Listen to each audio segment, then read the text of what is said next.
Shout out to Brooklyn. Brooklyn said, "Is this live or pre-recorded?" No, I'm live. Yeah, I decided to come back up here. We had a great discussion last night. I hate that you missed out, but hopefully you had a fantastic week in Brooklyn. I'm glad you're here actually because I took a closer look at Megan. How do you say her last name? Is it Caniff? Hold on, let me find her channel. I think let me share. I think it's Megan Kennett. How do you say her last name? Megan. I think that's how you say it. Let me share my screen. One moment. Okay, so I took a look at her website today. Okay. I took a closer look at her website, which is where is it? Correct. There, legal affairs and trials. I took a closer look, basically, trying to figure out what else she has going on. And then this was obviously started by Brooklyn. There's a video you sent me. I don't remember, either Wednesday or Thursday. I don't think it was yesterday, or maybe it was yesterday. I don't remember. But that it piqued my interest, and I decided to take a closer look at her. So far, I've only read one article, and it's titled "ASAP Rocky Rejects Plea Deal as DAD Cries Ambush Prop Gun Defense in Assault Trial." So that was published June, no, not June, January 22nd of 25. My calendar's off. I don't even know. Let me look at the calendar. When was that? Jan 2nd, about 2 weeks ago, maybe a week and a half. So I thought it was interesting because she definitely has great insights in the sense that she has information that would otherwise not other she has information I otherwise would not have been privy to. Okay. But I mean, the only I'm not gonna say issue. Oh, this is my alarm in case I was running late. uh she reports more on celebrities, and I guess it makes sense if you're trying to make money off what you're doing. um Maybe that's the only. I'm not going to say it's a concern because it's not a real concern, but I guess that's the mode that she chose. In any event, let's get into the. I should not have done this. I should not have looked up. Actually, no. Let's go here because she was interviewed. I believe I saw an interview. Right, she was interviewed by Fox. I did not watch the actual video. You could tell I kind of browsed a little bit, but it was like a minute or something. I'm curious to find out what her thoughts, or at least in this interview, were, right? And my reason for that is because, again, it's either on Wednesday or Thursday. It must have been Thursday. Brooklyn pretty much told me to go to her live because she was live at the time and she was talking to her folks in the chat. Okay. And Megan is of the opinion that this looks like a guilty verdict. Okay, so that's the primary reason why I'd like to listen to her Fox interview because I'd like to know what she has to say. What's up, Jason? Hope you guys had a good weekend. Let's see. In any event, I want to get to the report itself. It's law and crime. Hold on, law and crime trials. I want to get to the report tomorrow. I'm just letting you guys know tomorrow I will not be live. This video is probably going to be an hour and a half if I stretch it. It's 2 hours, no longer than that, but I do need to get some sleep. I'm exhausted, you guys. I'm really tired. Shout out to Benji. I was just thinking about Benji. I'm like, I wonder if when Benji's gonna come back. Yeah, but I'm exhausted. I had to do a little. It wasn't a little, because I actually worked 8 hours today. And I'm tired. I'm tired. I'd love to have tomorrow to do. Cannot do absolutely nothing because I have a lot to get done. But Brooklyn, remind me the ballistics. I think it's day one. I think that was on day one. Let me just find the right. Let me find the right spot. Okay, there we go. Yep, it was day one. Do I want to? keep these up. Okay. And actually, now that I'm talking about Megan, okay, Megan, based on her article, I cannot share the article up here because I just don't want to, I don't want to inadvertently, share my information because sometimes my email address does pop up every once in a while. I don't know how to um, stop it. I don't know how to take it off. So I'm just not, going to mess around with that. But Megan's article was interesting in the sense that she pretty much discusses some insights into jury selection. Okay, in terms of the people that were, you know, subpoenaed to show up for jury selection. It was interesting. Let me find, hold on. So I'm going to read a little bit and then we're going to move on to what you guys are actually here for. Okay. So again, this was published January 22nd. So it doesn't begin. Somewhere in the middle, I skipped over a bunch of stuff. So jury selection began Tuesday with 106 people. About 15 were dismissed for hardships. I'm sorry, guys. I always have a bunch of alarms on. I thought I was going to be late. I'm glad that I'm not late. But let me make sure that I have no more alarms on. There we go. I think I turned everything up. So, hold on. About 15 were dismissed for hardships, including related to the recent fires in Los Angeles. And one was dismissed after he said he doesn't believe people should own guns and can't treat gun owners fairly. Okay. So there was, a juror that was actually, or a potential juror that was honest. Okay. And under those circumstances, obviously, they cannot, be a part of the impaneled jury because they've pretty much indicated that they cannot be impartial. And what you want is, or what you're striving for, is an impartial jury. And then Arnold told the prospective jurors that Mr. Mares is an entertainer whose stage name is ASAP Rocky. Takapina told the judge Rocky and Rihanna don't have a marriage certificate. So Arnold called Rihanna Rocky's life partner. His life partner is also an entertainer. Her name is Rihanna. She's a singer and actress. What did she act in? I'm sorry. What did she act in? Is she like, I don't know. Is she really an actress? Never mind. Let me move on. Arnold said, one potential juror is a former TV executive who said she sees the same chiropractor as Rihanna. I think I supported hip hop artists from 95 to 2009 in my profession. I still am attached to the community, she said. Are you willing to treat Mr. Mays as you would anyone else who sits in this chair? Arnold asked. Of course, she answered. Judge Arnold and the attorneys are questioning 12 people at a time. Four in the first group of 12 said they'd heard of ASAP Rocky before coming into court, and two said they'd never heard of Rihanna before, including one man who said he knew who Rocky was. So I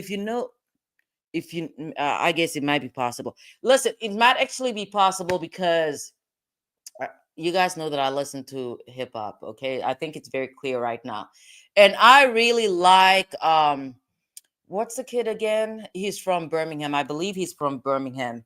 Hold on. Naomi Osaka. I think he was a boyfriend or something. There we go. Corday. I mean, he used to go by YBN Corday. When I really got into him was before, he was in a relationship with her. And years down the line, somebody told me they were in a relationship. And I'm like, wait. But anyways, I guess it does make sense that you can know of an artist and not know about their personal lives. So Takapina asked if anyone believed hip hop artists and rappers were more prone to violence than other people. One man said yes, and he also said yes when Takapina asked, "You think that if they sing about it in a rap song, they must have experience with it in real life? If you were him, would you want you sitting in judgment?" Takapina asked. Of course not, the man answered. Another man said he didn't want his children listening to music about guns, drugs, and sex. I used to love it, but then I had a kid, he answered. Are you going to look at him as the mayor's Rocky in a different light because of your feelings? Takapina asked. No, depends on the answer. Depends on the evidence. The man answered. For that one, I don't know. You got. I don't know. What do you mean? No, depends on the evidence. Or maybe I don't know. Anyways, Judge Arnold intervened, and then he went on to talk about Rocky being a hip hop artist, and that doesn't mean that he did this. What he does for a living has no bearing on these crimes he is accused of. That's what the judge was saying. Okay. So the prospective jurors are to report back at the courthouse, blah, blah, blah. They talk about some other things. Rocky was arrested in April 2022 and is out of custody on $550,000 bond. Why didn't they just go with bail, though? Because for bond, you're paying 10% and you're not getting your money back. So why? I was going to talk about Donald Trump. No, let me actually say this. Donald Trump's Georgia case, because I had the same questions. I'm like, dude, you have money or you betray yourself to have money. So why wouldn't you just put up bail, pay, or pay the bail amount, and then you get your money back when the case resolves? But maybe people are not familiar with bail, or people that just don't have the kind of money they portray themselves to have. In any event, no, not people. Police found several firearms in his house. He's charged with 2 counts of first-degree assault with a firearm for a November 6, 2021 confrontation with a former friend from high school, Terrell Raleigh Efron. Surveillance video shows Rocky with what appears to be a gun as he and Raleigh push each other, and other videos, blah, blah. So it goes on, okay? But what I actually found interesting about this article was when she talked about, I guess, this ambush about the prop gun defense, because it sounds like the prosecution was not prepared. They were not prepared for this ambush, or at least this defense. So Jason says Megan also thought Young Thug and his crew would get found guilty. She tends to lean towards this take, in my opinion. Okay, so that's good to know. I guess we'll still. I don't know, the fact that she's on Fox News. I don't know, but I still want to listen to. I'd like to listen to the interview. As for the Young Thug video, I don't know, or not video. I'm sorry. The Young Thug trial. I'm trying to figure out why she thought that. Maybe she thought that before actually getting through what the actual testimony or the prosecution's case. Because I mean, after Halloween or whatever, when I hate, I wanted to, the Young Thug name. Anyways, when Jeffrey and them took, what is this? When they took the plea deals, to me it became very clear that the prosecution should have let go of Yak, and then I think their strongest case was really against Young Thug, at least as far as the drugs and the guns were concerned. But again, I maintain the position that the prosecution in that case did overcharge, because if we go to the Gwinnett County gas station case, I keep talking about it because again, I followed it, and it's a recent case. It was in court. When did they get convicted? Was it this week? Yeah, it was this week. In any event, in that case, these folks, they had a lot of charges. There were a lot of charges, and they were convicted of all the charges. Most of the charges were street gang activity. The prosecution did not bring any RICO or anything that they could not prove.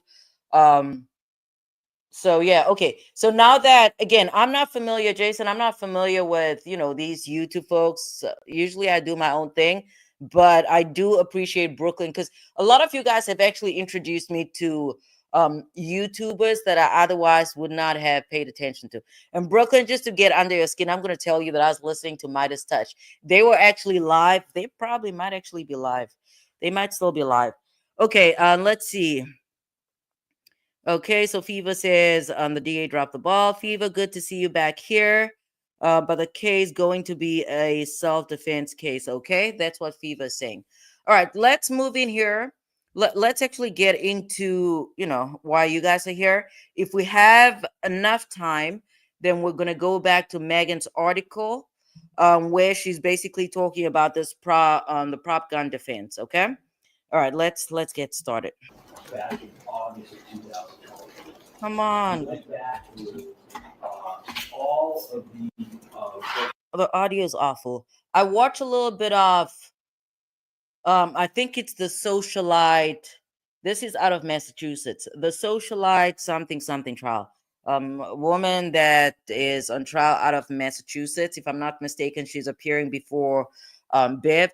And the quality of their microphones, oh my goodness, terrific. I don't know what they have going on in Los Angeles, but let's move on.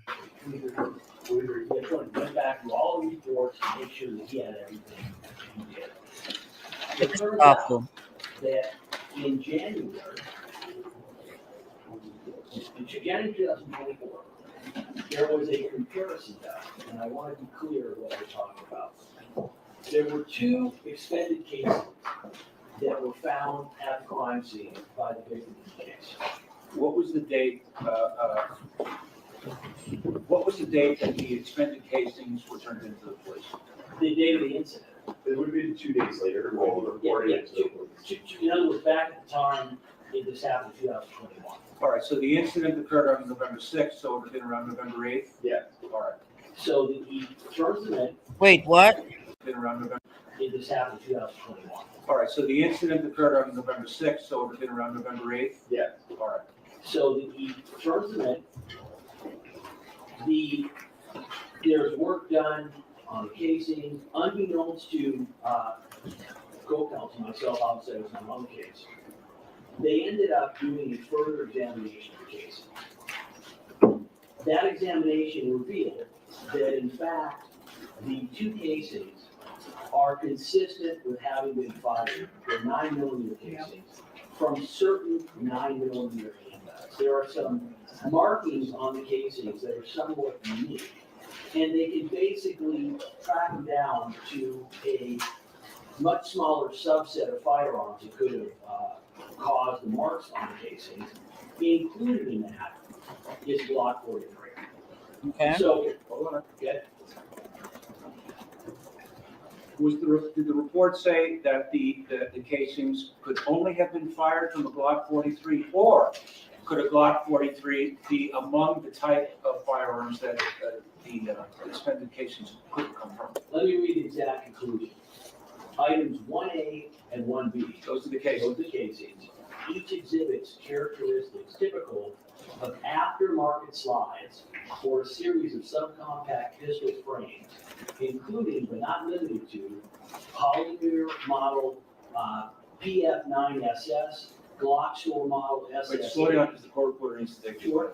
Polymer 80 model PF9SS, Glock store model SS8, and Glock model 43 and 43X. We have been given information that in fact, oftentimes and frequently when you're looking at casings, you're not able to get a whole lot of information. But it turns out that the markings on these casings are a bit more unique, and they are not only consistent, but the examiner will testify that the markings he has seen very rarely, and that where he has seen them, where they've been reported, are with a Glock 43 pistol. What's the name of the examiner who did this ballistic comparison? The examiner's first name is going to be F-I-D-A-L, last name B-I-R-A. D-I-R-A. I-M-A-H. So the way this came about was we were looking at a different issue. The detectives yesterday afternoon sent an email to my co-counsel basically saying, hey, take a look at that report, this report we're talking about, which in the attachment. Detective Flores. Flores. From every Ringside? Yes. I don't know how folks, this was day one. I don't know how folks could, claim or assume not guilty. I mean, it's a good thing they're not on the jury before, evidence is actually presented. So when this was received, my co-counsel looks and says, I've never seen this report before. So he goes back in discovery, looks at emails, we don't have a report. So we instantly contact the defense, send them out the report. I want to be clear, the report is inculpatory, not exculpatory. So obviously, not only do we have no motivation to have not turned over the report, RHD has no motivation either. What's very clear is that they believe they had turned it over, and they did it. What time did Deputy Flores bring this to either your attention or Mr. Fugone? Yesterday afternoon, you want the exact time? Approximately. It was yesterday afternoon, we were in court.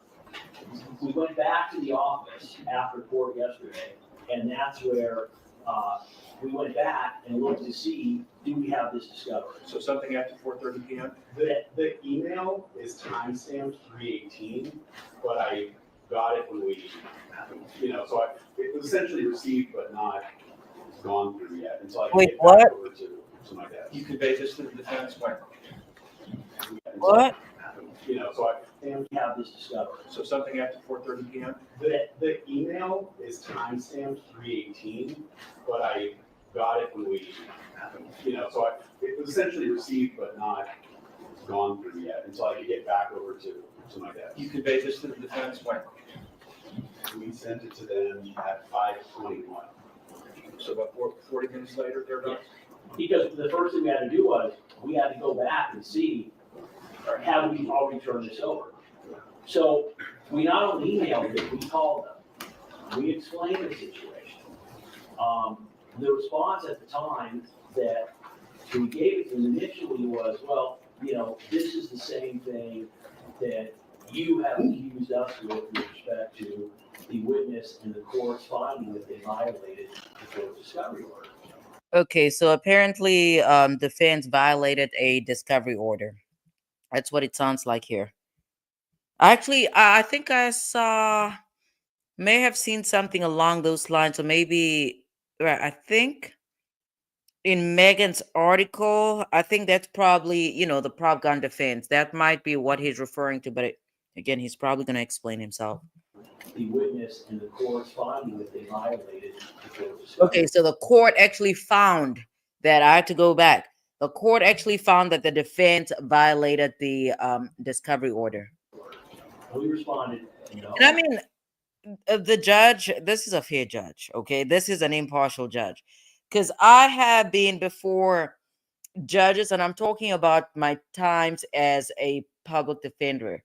I've had at least one judge that leaned. It was actually weird because this judge actually leaned more towards towards the prosecution.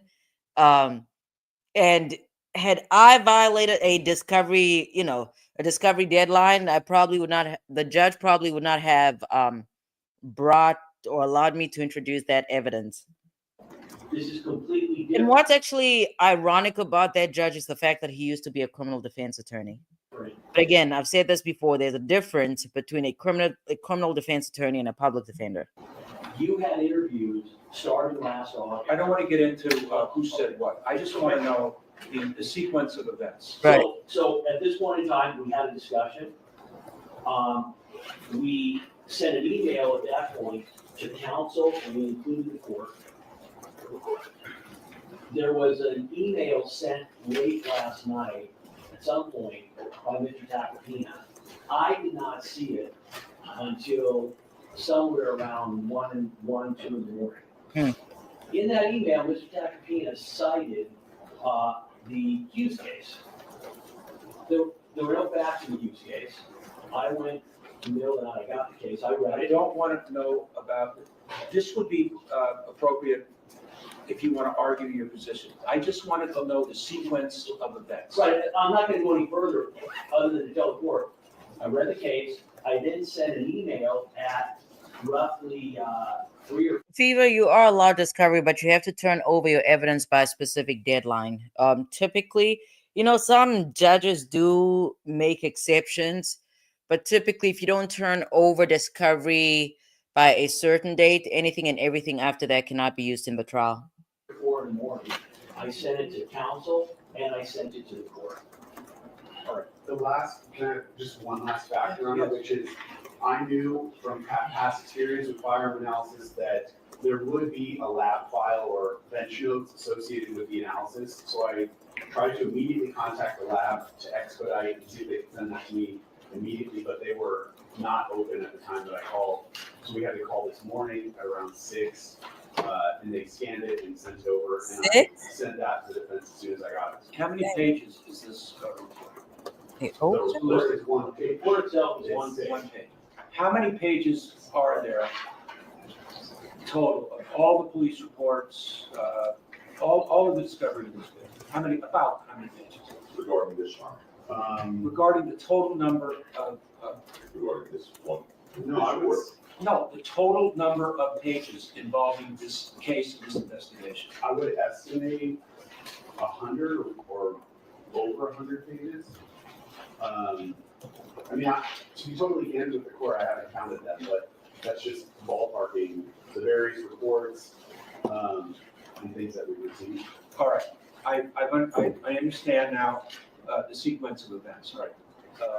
Who wants to speak to the defense? I think, I'll start, maybe Mr. Siegel, if I leave something out, we tackle this together. I mean, we spent literally the night before, about 5 hours. Okay. Speak slowly. Yeah. Get everything down, and I want everybody to know exactly what you have to say. Go ahead. So, and I'll just stick with sort of the chronological order here. I'm not going to argue case law or anything like that, but aside from the fact that we lost 4 to 5 hours the night before opening dealing with this, we this morning, after we get an expert report last night that was in the possession of the lead case detective in this case, not some random police officer. Detective Flores is the case detective in this case. I have to believe he understood the importance of that report. He testified at preliminary hearing.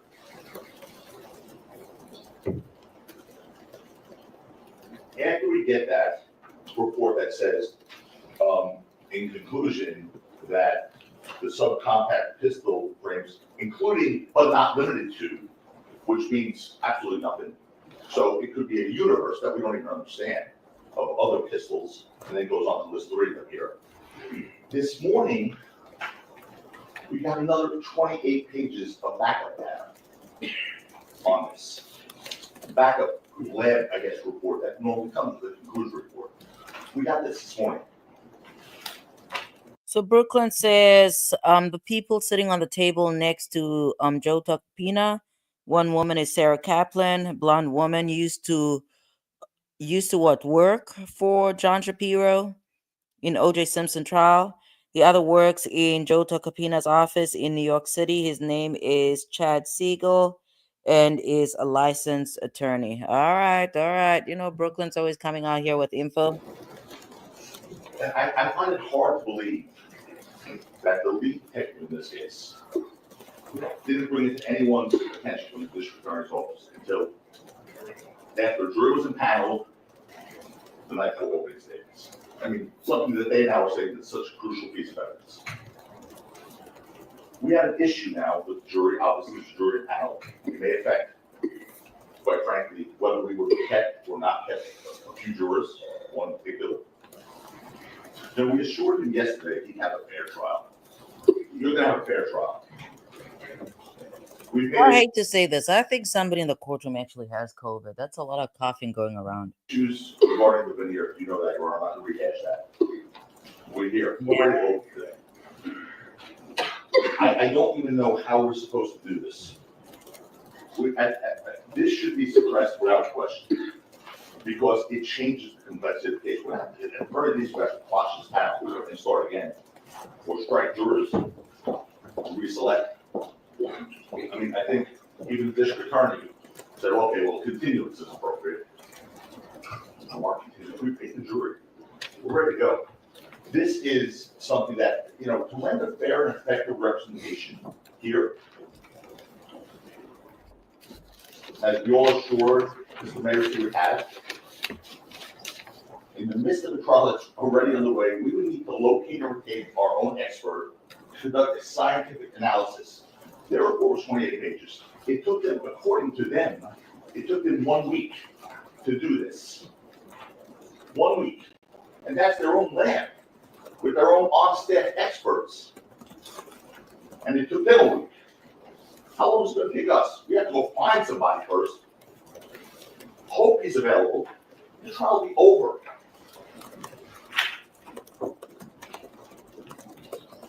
We also have to make arrangements for the physical examination of the casings, scientific testing. I mean, if you look at their report, I mean, they cite like some of the basis for their findings is the internet. They went on and cited all these websites and forums. I mean, there is so much work to be done here to even understand this conclusion. I mean, All right, so what do you think? what am I seeking? What are you asking for? Your Honor, I'm asking, well, and our letters laid out, I don't need to rehash it, but our letters laid out pretty clearly what we're asking for. There's no way to proceed in this case if this is admitted. We have to either strike this whole panel, we need a continuance, we have to start again. What I'm asking for is you include this. This is after the jurism panel. This is a major piece of evidence that will require us to do a lot of expert work that took them, their own department. That's the only thing I'm requesting. Short of that, Your Honor, I can't even open if this is coming in, because I have to deal with the address. I don't even understand it. And it's on the way report, 28 pages of backup data. So that's what I'm requesting. I'm requesting this be included. It's at the jurism panel here. You know, Seals pointed out, you know, there's also a balancing argument under 352. You know, which I think is also something that's relevant here, including not limited to, but you know, we have this whole, I don't even know what to say here, Your Honor. I really don't. I want to make sure we get a fair trial. He's here, we're ready to go. We all assured him we'd get a fair trial, and this is, I've never seen anything like this. I'm not going to talk about the other witnesses, the late Brady disclosures, or the witness we got the name of for the first time last night. I'm not whining about that. I know that's what they want to keep doing. We both have had issues with that. That's fine. I will not make it an issue of it anymore. You've already ruled on that. Period, end of story. This is now a new one. You know, I don't want to get into, I told you so. Many people said to me this morning, I told you so, that this was going to happen. And I'm trying to keep my composure. I don't know if I've ever been this upset. That's funny. I'm glad that Tacopina actually knows that he has a hard time maintaining his composure. In my whole career, both as a prosecutor and as a defense attorney, I got to be honest with you. It's not right. It's not fair to him. Hold on. Mr. Siegel, did you want to? The only thing I wanted to say, I don't want you to repeat what Mr. Tacopina said. If you want to add something new, you're welcome to it. I want to add something new. Go ahead, dovetail what he said with respect to 352. Dang, are they? They're all just fast talkers. Like, slow down. You're welcome to it. I want to add something new. Go ahead. Brooklyn, where's Chad Siegel from? Is he from New York City as well or no? Dovetail what he said with respect to 352 arguments. And that is, the report says that the characteristics include are not limited to certain firearms. That means the universe of firearms in this case, based on the face of that report, is extensively broad. So given that, Your Honor, I think even just the probative value of this is substantially outweighed by the danger of undue prejudice, separate and apart from the late disclosure. So it should be excluded on 352. But that's secondary to the fact that it's just incredibly late at this stage for all the reasons exactly said. So I'm just adding an additional factor. All right, what I'm hearing from you then, it seems like you're talking out of both sides of your mouth. Wait. Why did the judge say that? Hold on. Wait, what? And then Brooklyn said, and Kaplan is an LA attorney. I could tell the lady looked like an attorney. That's who they should have allowed to cross-examine Raleigh, not Tacopina. Hold on, the judge said what? Hold on. So I'm just adding an additional factor. All right, what I'm hearing from you then, it seems like you're talking out of both sides of your mouth. That's crazy. It's irrelevant. However, it's so prejudicial that it shouldn't be allowed in. It's so inculpatory that it shouldn't be allowed in. No. Okay, now Takapina has to take over because he's like, I don't know what Chad's talking about. Maybe that's why Takapina did not let him do cross. Said it's so inculpatory, you don't understand. Saying it's inculpatory is not accurate. I didn't say it's inculpatory, he didn't say it. What he said was it's a balancing test, because it says including but not limited to. All that simply means is, not that it's not inculpatory, not that, we just don't understand what this means. Not limited to, means there's a universe of guns that have to be tested now. I don't know what not limited to means. So how many pistols does not limited to include? How many firearms does not limited to include? That's what it means. Okay, who wants to speak to the people? Go ahead, Mr. Lund. I want to take things one step at a time. Council brought up a rate comparison to what has happened thus far. Listen, Alex, could you please go out and tell the jurors that we're dealing with some logistical matters, and just to please be patient, and we're going to have them come in as soon as possible. Yes, sir. Go ahead. One, as the court is aware, there is no logical reason why either Robert Holiday Division or the DA's office Use the would in mic. any way not turn this over. It's very clear that this evidence only helps our case. So again, as the court pointed out, on the one hand, Mr. Takakita says, the client cannot get a fair trial. This is so apparently damaging. Yet on the other hand, he says, hey, it doesn't really matter because it includes so many other guns that it should be kept out as being irrelevant. But what's very clear is, and I didn't appreciate the Okay, hold on. The judge did not appreciate what? but what's very clear is, and I didn't appreciate the comment when Mr. Takakita suggests Oh, hold on. That's actually the prosecutor talking. that he can't believe that the DA's office did not know about this in advance. When I spoke to him on the phone last night, that is not what I heard. What I heard was say, listen, this is a problem for us. We understand, I'm going to quote Mr. Siegel, yeah, there's no reason why you would have not turned this over if you had it, which is correct, and the record is supported. I guess that's what happens when you talk to people on the phone. Comparing this, counsel is now discussing and saying how they are being victimized by late discovery. Okay, so what it sounds like is that the parties had the prosecution and defense had an informal conversation on the phone, and it sounds like Takapina had a different tone outside of court. And obviously, I mean, I would not expect him to make an argument different from what he made in front of, his client. That's what it sounds like to me. No late discovery in this case, and the court's aware of it. The court ordered that the discovery be turned over on 2 witnesses. It should have been turned over before the court ordered it. I don't want to deal with something that we've already dealt with. Oh, I understand about the 2 defense witnesses. We've covered that. Just deal with the present issue. So what counsel did is, he cited last night, he sent to the court a case called Hughes, 2020 case, 50 cal at 5th at 257. He included no facts about that case. Okay. At 2 in the morning, I went and I read the case, and I then sent an email. That case, so the record is clear, involved a situation where there was a Watson murder, and where the defendant was being tried on a theory that his alcohol intoxication had caused the accident.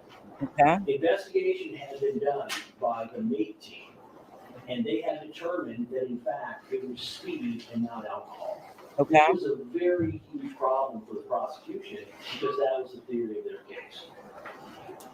Apparently, the head of the MATE team started redoing a separate investigation, Sheesh. which the evidence suggests the prosecutor was well aware of. At the very least, and as the Court of Appeals said, the prosecutor was given information that in fact the MATE lead detective now had a new opinion contradicting the prior opinion that in fact in actuality, it was caused by alcohol and not by speed. Instead of turning this over to the defense, the prosecutor literally had the witness on the stand in front of the jury. Hmm. He then pauses, looks over the fence and says, hey, by the way, here's the diagrams and here's the information that he's going to be testifying to. What? The defense is obviously horrified Right. because it's the entire case. Right. The defense asked for a mistrial. They asked for a continuance. They were both overruled. The Court of Appeals said, hey, listen, obviously the suppression of evidence, as the court is aware, and under the statute, is the last option a court can utilize, only after every other option has been determined to be not harsh enough or not accurate enough in addressing and solving the situation. The Court of Appeals said, hey, listen, Judge, you had a chance to do less remedy. You didn't do it. The jury ended up convicting, and the case was reversed. To compare that case to the facts of this case, it is distinguishable for the following. I mean, and here's why I love case law. I keep telling you guys over and over again. I love it when attorneys cite case law, and I guess I'm curious. I mean, at this point, we really know that the report's coming in. I think the report's coming in. Number one, that evidence was not just inculpatory; it was the entire case. Okay. Number two, the prosecutor, for a tactical advantage, which the Court of Appeal basically said in a footnote, that although the original trial judge had found no prosecutorial misconduct, that in essence the record didn't support it, meaning that there was misconduct that the prosecutor knew. The prosecutor decided, for a tactical advantage, that he was not going to turn it over. He then did it while the witness was on the stand. He then opposed any continuance or mistrial. Here's what we have. We have evidence, which it is inculpatory. It's inculpatory because the defendant is found at his location, at his house. There is a 9mm magazine. Okay. For a Glock 43, and there's no Glock 43 to go with it. So it's just a magazine. All right, Benji. Well, thanks for coming back. I put the link up here. I don't know if you or anybody else have questions and they want to come up. You can do that, but you're not compelled. So if you just want to listen, that's fine too. We already knew that the defendant had the Glock 43 magazine, and we knew that these were 9mm casings. Okay. The difference now is that there is going to be evidence that suggests that a Glock 43 is more likely to have put the marks on the expended casings than many other firearms. So the idea that this would be excluded under 352 is patently absurd. The idea that Hughes is in any way authority for what they're asking is also absurd. We talked to the lab this morning. First, what we are proposing is that we will not mention this evidence in this case in opening. We will wait and see how the case develops. As the court is aware, and the court is aware of this from the discovery of the witnesses that we got the day before we started trial. The defense is now claiming not only that it was a starter pistol, right, but they are claiming that the 9mm magazine, which was found at the defendant's residence, actually belonged to the defendant's manager. Wait, what? Oh, I did not even know this. So this is okay, hold on. What? Actually belonged to the defendant's manager, and that he is going to testify. So let's look at how this plays out. If the defense ends up being that in fact this 9mm magazine belongs to the manager, that in fact what was used at the scene was a starter pistol / prop gun, then although we don't believe that's credible evidence. That is where they're going. So here's what we're asking. One, there's no late discovery instruction, because as the court is aware, and maybe counsel is not, to have a late discovery instruction, the court has to find that we had the information and didn't turn it over. There's no reason why we wouldn't turn it over. I mean, And it's- if this is true, in terms of, the late discovery rules or instructions in California, that's exactly why I had concerns about no, I need my phone, Zeta. Please. Oh my goodness. That's why I had concerns. I guess we won't be able to read the Megan article anymore because I was doing that from my phone. In any event, if the late discovery instructions are in fact according to what the prosecutor is saying, this is why I had concerns about ASAP Rocky retaining a defense attorney that does not primarily practice in that jurisdiction.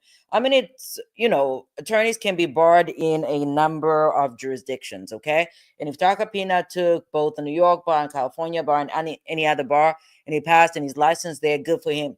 But I'm just saying from a trial perspective, your attorney pretty much needs to know the ins and the outs of, not just the rules of evidence, but the court procedures as well as the court procedures as well as the court rules. So it's a lot when you're juggling a bunch of different states. It can be it can definitely be it can be tricky. So that was just my main concern for him going with an attorney that does not practice in this specific court every single day. As soon as we had it, we turned it over. And as the court's aware, I've been trying cases. And I've mentioned this before. From the prosecution standpoint, when you come into evidence, you turn everything over. Trying to hide the ball, trying to surprise defense, that's not going to work. Turn every single piece of evidence over.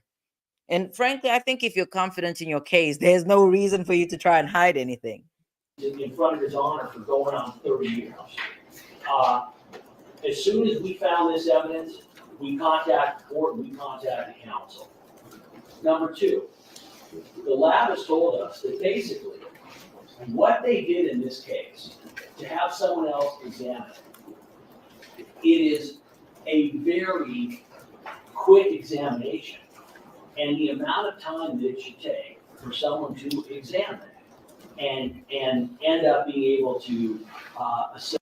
What does Brooklyn say? Ooh. What is Brooklyn saying? Brooklyn saying that ASAP Rally complained to the judge last night the following, that ASAP Rocky is a witness complains. What he's saying that the rapper is staring at him in court. Okay, so that's, that's Brooklyn's source. And then attorney, I can barely see. What? Could sway jurors, although jurors were instructed by the judge to consider only the evidence. I mean, that was obvious. And the defense would be very stupid to not have Rihanna in the courtroom. And I'm just talking from again, you guys, I've said this over and over again. You guys are going to get sick and tired of me saying this, but criminal courts are not concerned with factual truth, okay? And it would have been very stupid for the defense to have this superstar advantage and not to use it. Like, why wouldn't you use it? If you have an individual that's in a a client, a criminal defendant who's married to a superstar, why on earth would you not have her sit in the courtroom? Like, you make sure she's on one of those front benches, or it's not really a pew because it's not church, but that would be absurd. If they're not used that, then there's no strategy. Like, what are you doing? And then Brooklyn says that even though jurors should not take those facts into consideration, and even if jurors state that they will not consider that, some jurors will not be able to ignore it. That is a fact.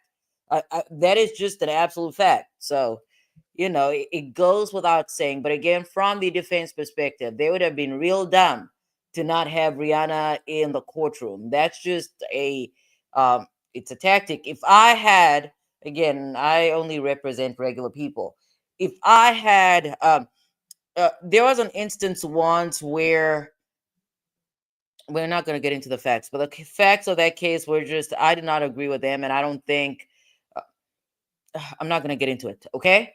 So I had a client that was terminally ill, and I was prepared for, if we went to trial, I was prepared for him to basically come to court in one of those little beds and stretchers and things. I would have done that as a tactic, okay?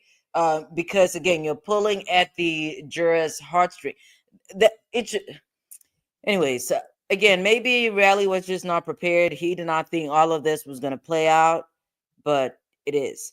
And now that I was thinking, as I was going back and forth, I was driving my kid earlier, and she got fast food tonight. It's rare.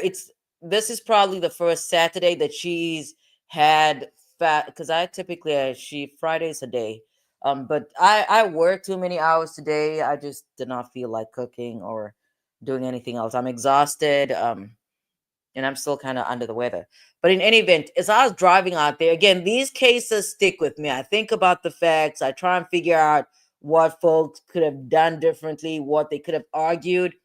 And I'm thinking that as far as this case is concerned, Raleigh should have waited to file the civil suit. That's my thought. He should have proceeded with the and I'm thinking about this from in terms of, how do I put this, in the future. Obviously, I do not know that I'd represent any pop stars. I probably even would not even want to, because when you represent ordinary people, they pretty much look at you like, I don't know, I mean, people do have a certain perception of what attorneys are, okay? But when you're representing regular folks that are, um, pretty much desperate, destitute, maybe even depressed, it means something to them. They listen to most people do actually listen to the attorneys. As far as celebrities, I don't even know, because they're used to being catered to. So I don't know, that might be different, but maybe again, they probably do listen to the attorneys. I don't know. But anyways, I lost my train. Oh, no. I didn't make my point. I made my point that proceed with the prosecution for the criminal case first, and then do civil later. And this is me thinking strategy in the event that I do have to represent somebody that has both a potential civil claim and a criminal case. Assess whether or not LAPD was accurate in what they found is ranging from a few hours to maybe a day. This is what we would propose. We would propose that at this point in time, we will not mention this in opening statement. Okay. We will see how the case develops. We will, if we believe that this is evidence that is going to be important, we will ask to admit that evidence later on in the trial. In the meantime, we will make arrangements for counsel, and they can hire any qualified firearms expert. I want to distinguish between. When they say make arrangements, does that mean that the prosecution's office can call any lab and they basically clear the backlog and allow defense to go first? Is that what kind of arrangement? Hughes and this case. Hughes was an extremely complicated accident reconstruction involving a vehicle where multiple individuals died. It was very time consuming. It's an extremely complex investigation. This is very minor and simple ballistics interpretation. So we will make it available. We already have sent our investigators to recover the evidence. I don't know if they already have it. We believe they already have the evidence. They have it with them, and we will get it to the defense. And I just this is related to the other issue, so I just want to make sure that this is clear.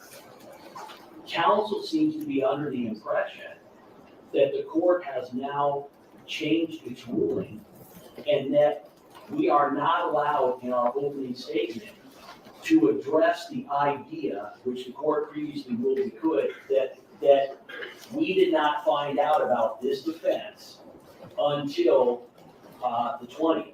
The court had said previously, on the record, yes, Mr. Lewin. Okay, so the 20th, that sounds like 2 days before jury selection. You guys can address that issue in opening. I will decide whether I'm going to issue a discovery instruction later. Council believes you've now said we can't do that. I did say that. Yes, they did. Yeah, I pretty did. clearly. I had said yesterday. Well, that apparently the prosecution is wrong here. the purpose for an opening statement is to give the jury an idea of Right. what the Roadmap. evidence, what you believe the evidence will show. Talking about late discovery, that's argument. So Right. as far as your opening statement, I don't want you to mention anything about, you just found out about a starter pistol. That is not part of what the evidence will disclose.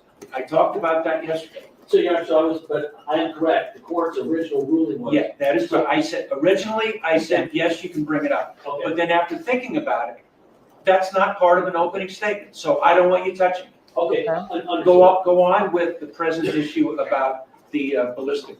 So where we sit right now is that counsel is arguing two inconsistent positions. Okay. They're arguing that this evidence is so damaging that we have to start over. Now, that's Okay. not in a vacuum. It's very clear that the defense is not happy with this jury. They've made it clear. Hold on. If I- No, don't interrupt. Oh, geez, even before opening statements. Okay, hold on. They've made it clear. Hold on. If I- No, don't interrupt. Okay. He didn't interrupt you, don't interrupt him. It's Gee. very clear by the comments the defense has made in court, where they have repeatedly said that their client is not getting a fair trial because of what they believe is the composition of the jury, the fact that they have filed a writ, the fact that they have continued to bring this up, leads to the inescapable conclusion that what they are looking for is a way to start over. Okay. I believe, Your Honor, that what we have proposed is more than fair, because in the end, Your Honor, they're arguing it both ways. As the court mentioned before, I ever pointed out, they're arguing, if you let this in, Judge, my client can't get a fair trial. Oh, by the way, what's the value of this anyway? What is it Okay. matter? Again, my position would be, the second argument is inaccurate. It is evidence that is helpful to our case. It doesn't prove the case by itself, but it Right. is definitely helpful, it is not irrelevant, it's not dreaming too. All right, you don't have to go on. Okay? I believe I have enough information to make a decision. All right. Please, Mom. No, you can't. I can't respond to what he just said about the jury. It doesn't matter about what he said about the jury. That has stop. Come on. That has no bearing on any decision I'm gonna make. There's a record though. There was a record. I wonder how often these two actually appear before Judge Arnold. I don't believe that you are unhappy with the jury. Mr. Lewin might say you're unhappy with the jury, but that's. Okay, so Lewin is actually the older prosecutor. I don't believe you And then are. the younger one, I think the last name begins with the letter P or something. If you weren't, you wouldn't have accepted the jury. I believe that both sides are satisfied that with this jury and that both sides will get a fair trial. You don't need to respond to it because it doesn't matter whether he does or does not think you're happy with the jury. I believe that you are satisfied with the Okay. jury. All right, here's the way I want to deal with the latest, this recently finding out about this ballistic report. Everybody at the table, all counsel, to me, has great credibility. I accept what all of you say. Okay. I don't believe that there's been any nefarious conduct by anybody. If this late report involved, all of a sudden that it was disclosed that a witness, an additional witness positively identified Mr. Mayers as the shooter, that would be very critical and crucial. Okay. If a witness came forward and said, yeah, Mr. Mayer's confessed to me that he shot ASAP Rowan, that would be very critical and crucial. Mm-hmm. If a firearm, if a 9mm was recovered, Whoa. that could be ballistically compared to the casings, and that just became discoverable or became disclosed, I think that would be critical. But that is not what happened here. What I'm seeing here is that the casings that were recovered were examined, and the opinion is they could have been fired from a Glock 43 or any other number of types of 9mm.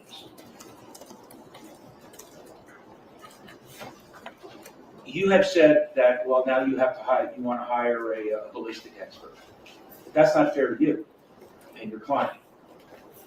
So this is what I am proposing. We have a list, a Superior Court list of firearm examiners that have been recognized as experts. My star judicial assistant over there, Alice, will print out that list. Ms. Kaplan is an attorney who practices in this area. If there is someone on the list that you want to hire, contact that person and tell them this is crucial that the ballistic evidence be examined now. Okay. Not later, but now. The court will pay for it. Okay. Mr. Mayers will not have to pay for it. I just saw who's this? Takapina is not happy. And again, had I watched, I mean, I did watch day one, but I started with opening statements. And I mean, I think that was also enough, because in opening statements, I could just tell that the man was a hothead. But you could one can clearly tell that he's not happy with the court's ruling. I'm trying to figure out, why does he behave in this manner, though? Ballistic evidence being examined. What does he? I mean, he's human, but from the perspective of, a trial attorney, listen, I do not let people know that I'm sweating. I don't know. But for him, I guess he has no problem really just expressing his emotions. Now. But here's the difference again. He, I guess, has to portray to his client that he's not happy with the ruling. In case things don't go right, then he fought, and the client will always remember that the attorney did not go along or did not agree with the judge's ruling. Not later, but now. The court will pay for it. Yeah, look at that. Mr. Mayers will not have to pay for this. We will. If the firearms examiner wants extra money because it's a rush, the court will pay for it. I like this judge. If you are not satisfied with the people on the list, then if you want to find your own examiner who will do the examination, the court will pay for it. Dang, you just closed that. Why don't you open it back up? If it's necessary that I speak to the examiner to impress upon the examiner the importance of getting this done ASAP, Okay. I'm glad to do that. I am providing my cell phone number to all of you. If you need to call me any time of the day or night, I will speak to you. I will speak to a firearms examiner. Okay. If you feel it is necessary. I like this judge. He's fair. Mr. Takapina, we can be dark on Monday. But I'm not excluding the evidence. I don't find that there is any nefarious conduct. The evidence is relevant. Okay. It's not a smoking gun, but it is somewhat inculpatory. But somebody out here said that being a lawyer is a boring career. in and of itself does not mean that your client is guilty. That's the way we're going to deal with this, and that's the final ruling. I don't want to hear anything more about it. That's the end of the issue for now.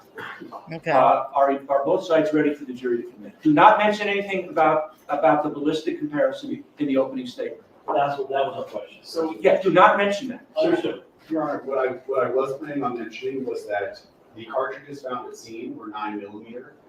In the defendant's house was a magazine that was not. Let me think about that. Let me think about it in terms of opening statements, because again, Takapina's opening statement, that is not an opening statement that I've heard ever. Okay, because him talking about, his client being high profile superstar, that's not what. I don't know. It was it was not classic opening statement, but again, I suppose when you do represent high profile folks, those are some of the tactics that you have to I guess engage in order to zealously represent your client. And then Fiva says that's crazy because another platform's talking about this case. Yeah, I mean, this is a popular case right now. So most folks that, talk about law and crime would, this is something they'll be discussing. But I think it also depends on the audience, right? Because cases such as Brian Kohlberger, I'm highly invested in that case. And like the Karen Reed, those are probably being talked about at the same time as well. And then Fever says, I definitely, what, are you giving me a shout out? Are you giving me a shout out, Fever? All right, let's see. 9mm. All right. And had some 9mm live ammunition in it. That was it. If that has been part of the discovery and that was known, then that's fair game. Yes. But this ballistic comparison, that's off limits Correct. for the opening statement. Yes. All right, bring the jury. So bring the jury out the list for Oh, the. that's it? Oh, yeah, do you want that to this captain, the list of the firearms counter? I could also email it to us. Okay. All right, and I mean, we had already gone through the prosecution's opening. We went through part of Takapina's opening. I mean, Takapina is just hard to listen to because it's, I don't know. I prefer my attorneys to be a little bit more, reserved. Let's quickly get into Megan's article, okay? So again, we're going back to, I mean, we're probably going to be done with this in a little bit, then we can listen to more of Takapina's opening. But I'll have to find the exact video so we can get back to the right timestamp. In any event, so she writes, prosecutor calls prop gun defense a straight ambush. Before jury selection began on Tuesday, also, I guess it's just before it began. So before jury selection began on Tuesday, Rocky's lawyer, Joe Takapina, revealed in court for the first time that he planned to tell the jury Rocky was carrying a prop or starter gun. Yeah, in my courts, the judge definitely would not have allowed that in because, again, it probably just depends. I'm talking about the judges that I personally appeared before. They were very strict when it came to discovery deadlines. Okay. And then so I guess defense is arguing that the starter gun or pistol doesn't fire bullets and that he never pointed it at Raleigh and apparently fired it only as a warning after Raleigh followed them. Prosecutors complained in court that Takapina didn't tell them about the fake gun defense until late Monday. This is a straight ambush. John Lewin, a LA County district attorney. Oh, deputy. Oh, so they call them deputy, not assistant. Okay, deputy district attorney calling it a brand new defense from a witness we've never been able to talk to. Takapina said he didn't take notes when he interviewed the witness, who is Jamel Deshaun Phillips, who reps under the name ASEP 12E. This is not a minor witness. This whole case is based on this witness's statement, Lewin said. Prosecutor wants to interview Phillips and another defense witness, Rocky's tour manager, Louis Levin, before he takes the stand. But Takapina said in his email they don't want to talk. Okay. And again, these are some of the biases that, a bunch of, I guess, spectators tend to overlook. I do my very best to be impartial here again because I have no real stake. I don't have stakes in these cases, with the exception of punishment. You guys know I don't like lengthy prison sentences. Not that I don't like them, but I disagree with them. I think they do more harm than good. And you also know that I'm absolutely against the death penalty. But here are some of the biases that people have, in the sense of they overlook defense tactics and criticize the prosecution. Let's go. Where were we? So that doesn't mean that you don't get the opportunity to try. So before they take the stand, you can try to talk to them. Arnold said, if they agree to talk to you, fine. If they refuse, that's their right. Prosecutor said Takapina previously said 11 will testify about Rocky's use of firearms for security, as well as threats such as attempted home invasions by stalkers. Then on Monday night, disclosed a new statement talking about this prop gun defense. Arnold said any oral or written statement from potential witnesses must be disclosed to opposing counsel at least 30 days before trial. He also said Takapina should have mentioned the starter gun defense when they met in chambers during last week's pre-trial conference. So I guess maybe somebody, gave him a new defense, or they, um, I mean, I don't know, maybe another attorney, or they just, I don't know, they had an epiphany. I don't think it's fair that he waited until this long to disclose the starter pistol. I just don't believe that you're playing fair, the judge told Takapina. So I guess the judge actually, you know, um, had words for Takapina.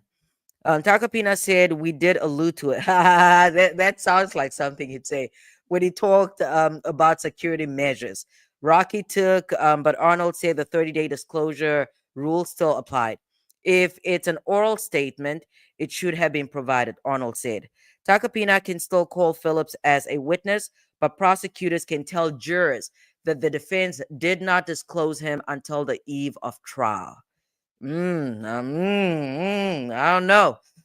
You can address it in any way you feel is appropriate. Arnold told Lewin. But Mr. Takapina, he's going to be able to address it too. Prosecutors want Judge Arnold to read an additional instruction to the jury about the latest closed evidence, but the judge said he wants to see how the trial goes before he decides what to do. Now I'm curious to. Okay, I'm thinking about jury instruction. How did we do it? Yeah, and the reason why I'm thinking about this, I guess it's, Arnold deciding to play it by ear on whether he's going to give a jury instruction about, the latest closure of this starter pistol and the Phillips witness. Okay, I don't know. I guess I'm going to have to think about it overnight and see how I feel about that. So prosecutors also complained that Takapina said he didn't take notes while interviewing Phillips or Levin, but Arnold said he accepts that Takapina didn't take notes. I mean, again, that's another tactic. I don't know.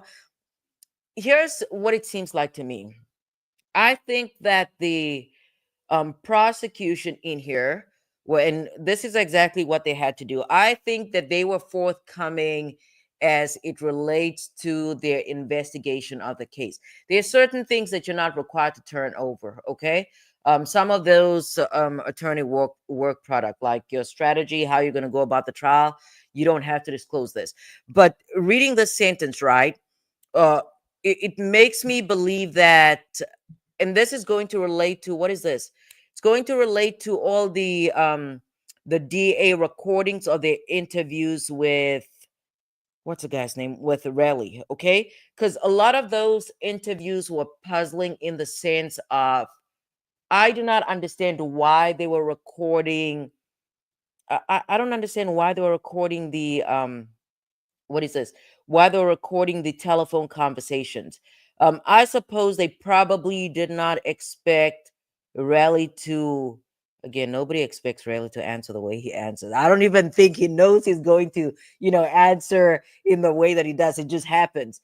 But I think that the prosecution did not expect Raleigh to answer in the manner that he did. And off the top, I just cannot think of some of the responses. But I mean, if you do go back to if you do go back to the live from yesterday and the day before, every time that Takapina brought in a, you know, I was gonna say ADA because that's what I'm used to, but they're called what?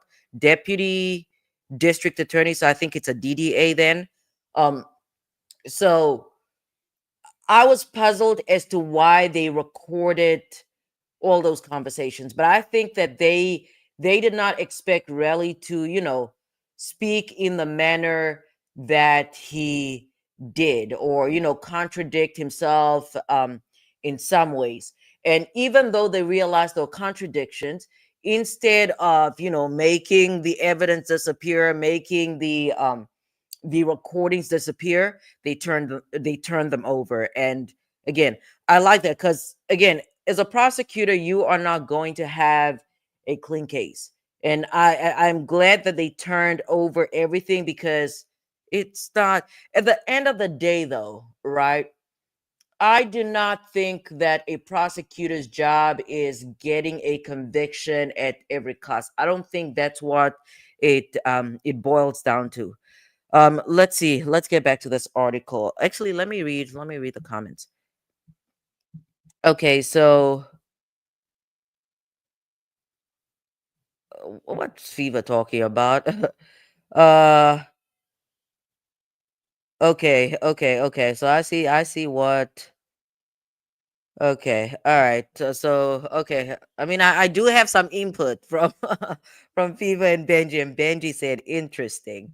All right, let's get back to this article. My kid took my phone, so I don't even know where I, you know, stopped. Let's see. Where were we?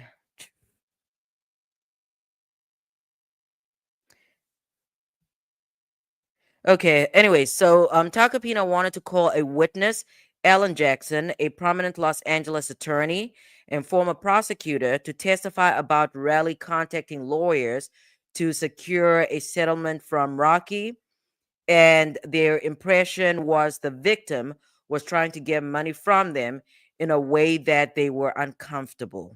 Okay, so that's what we are hearing here. Actually, let me look up Alan Jackson, because the reason I'm going to look, I think Alan Jackson is a man, but I could be wrong. The reason why I want to look this attorney up, let's see, Los Angeles, but that's a thing though. That's a fairly common name. So, yeah, that's a fairly common name. How many attorneys go by this name in Los Angeles? Never mind. Yeah, that's not going to answer my question, but I was interested in knowing whether, cuz over here it just says that he or she is a prominent Los Angeles attorney and former prosecutor. So under these circumstances, I am led to believe that this is a civil attorney, but I could be wrong. In any event, but Raleigh never spoke directly with Jackson, so Arnold said the only possible witnesses are two witnesses he did talk to, Jamal Tucson and Brian Hurwitz. Whether Takapina can call them depends on how Raleigh testifies. Okay, so here's what I am get. This is basically the impressions that I'm getting from this. If you have, so far they've identified three different attorneys that you know ASAP Raleigh talked to, I guess in pursuit of his civil suit. Okay, and based on what is being reported by Megan here, I am under, actually once I'm done with this video, I'm going to attach Megan's what is this, the link to her website or this article, and then you guys can find it and read it for yourself, because it's much lengthier than, you know, what we're discussing here. But this makes me, not even makes me to believe, here's the thing, these attorneys were definitely talking amongst each other. Okay, so there's a possibility, it could be one of two things here. They say there's a possibility that these attorneys had direct communications with Takapina, or that, and I do not doubt that Joe Takapina is in talks with the attorneys that are defending ASAP Rally in the civil suit. Okay, I'm not necessarily saying that they're working together, but it makes sense for them to have conversations because, again, the outcome of this trial, to an extent, can have an impact on the civil suit. Okay, so it makes sense that they would be in communications. But again, reading Megan's article, I have two thoughts. The one is either Takapina had direct contact with these three attorneys that who's this? Raleigh may have spoken to, right? Regarding the civil suit. Or the other possibility is that, I mean, there are a whole bunch of possibilities, but these are the ones that make the most sense to me.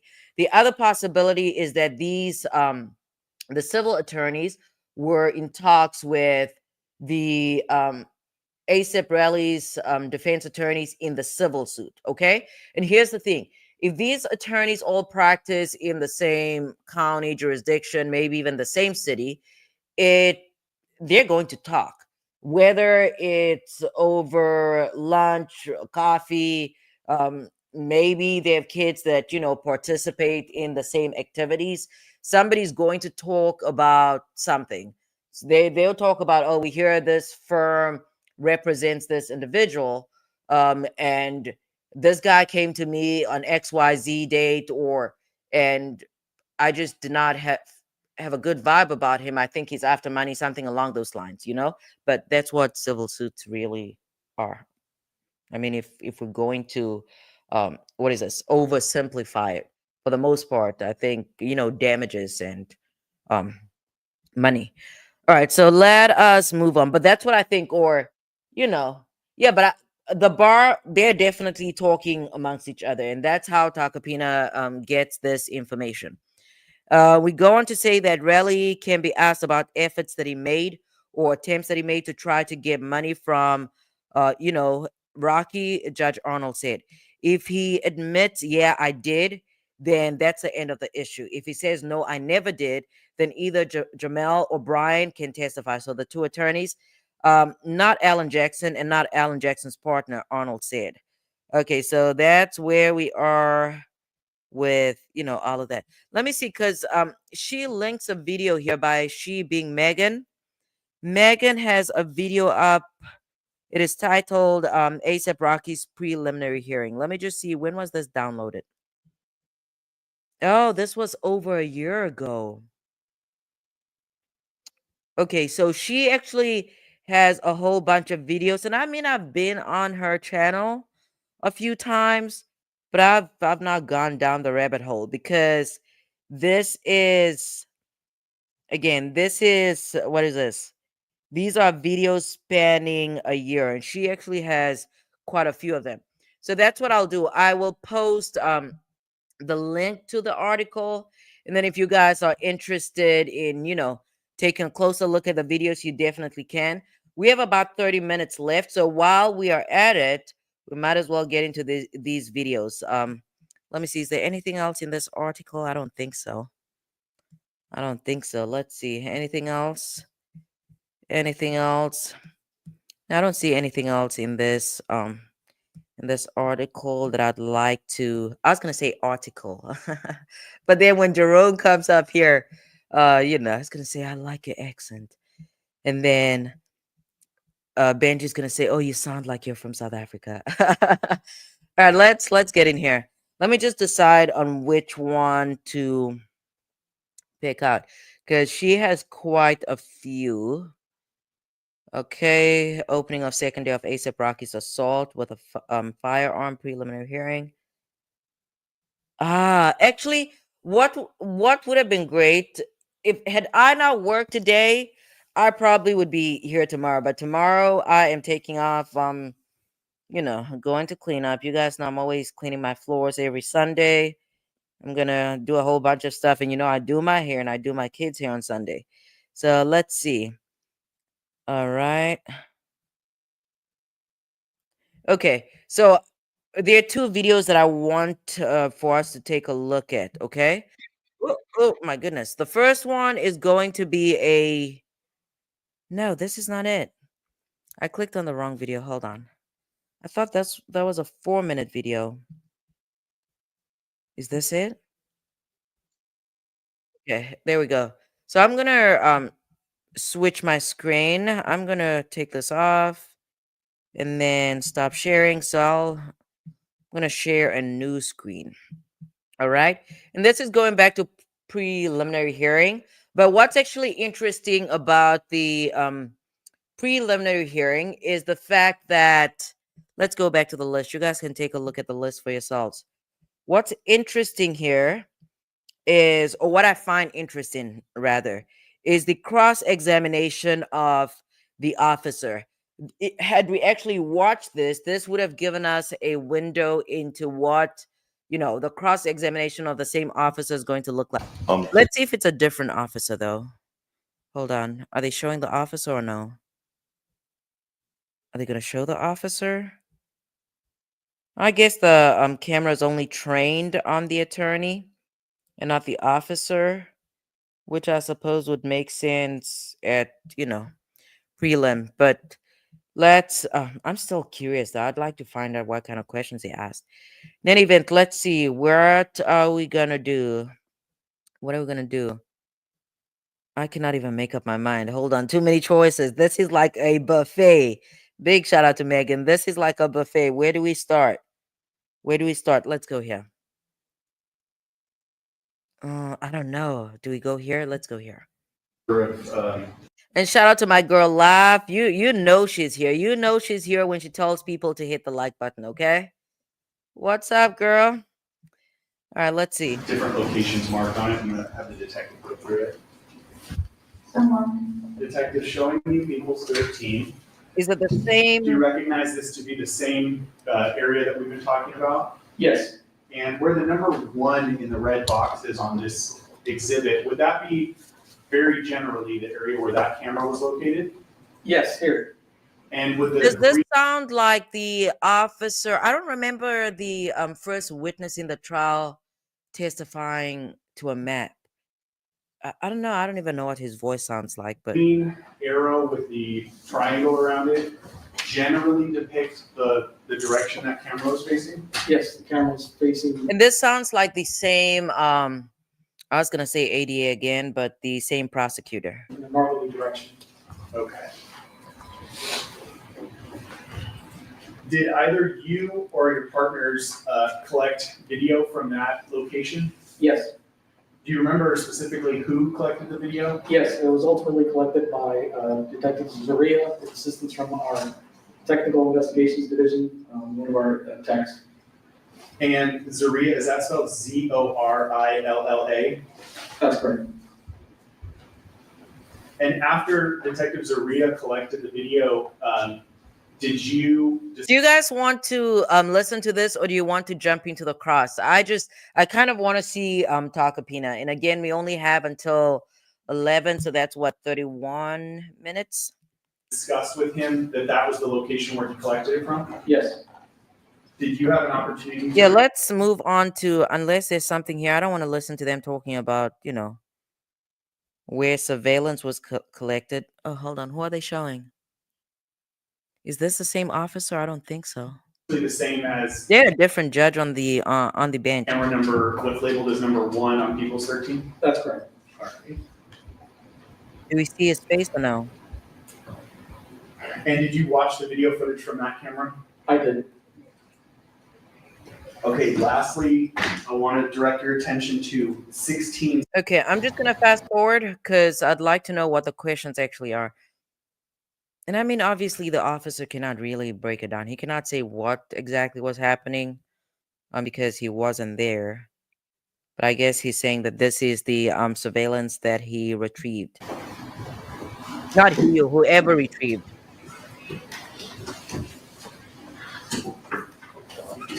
I mean, that man's shoes are actually clean, though. You guys know I'm always focused on the wrong things. But that man's shoes are really clean. Let's see. Those are some clean shoes.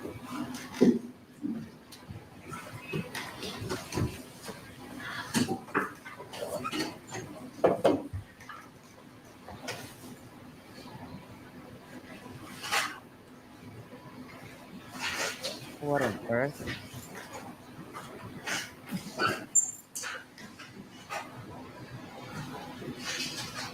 That's insane. Wait, actually, I missed. I just saw something that I missed previously. On during the trial. During the trial, when this surveillance footage was shown, as far as the red jacket is concerned, I only saw it from some. I kind of saw only a little bit of it, but you could see the red jacket kind of move, or at least I think that's what I saw. Make some movement over here, so I'm just gonna replay that again.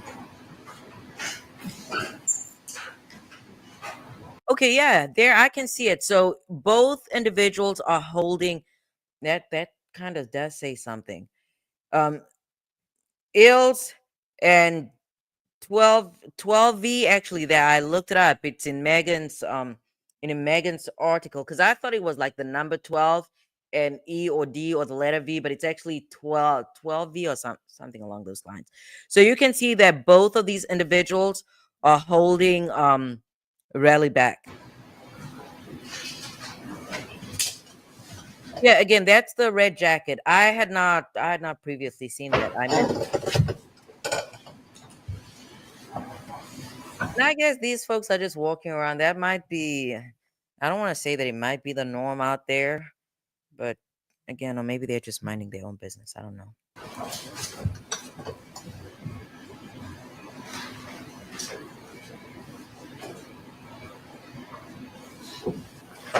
Okay, where's the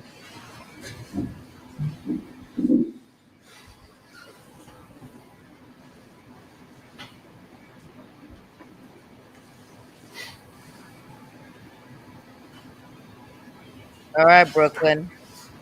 And Benji's just out here having a good time. Shout out to Benji, okay? Shout out to Brooklyn too. Brooklyn's always, bringing info.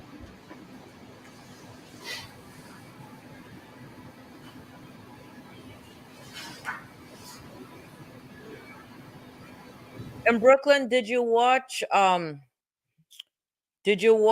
Redirect, or at least the early portions of Redirect? If you did, I'd like to know what your impressions are as they relate to the entirety of the text messages, the I'm getting itch or I'm getting irritated thread.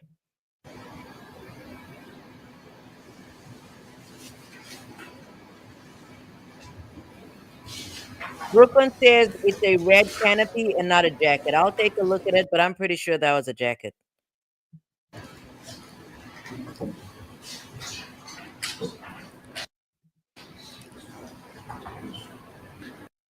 Dang, that's a lot of running.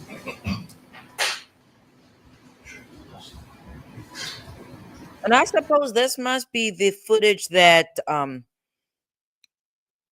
Jerome wanted, because this is more footage than what is this?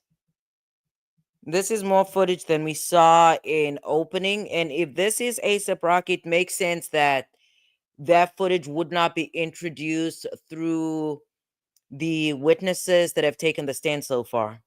Because how would Rayleigh be able to testify to this? Or maybe say, okay, this is the guy, but what value? What other value would he add?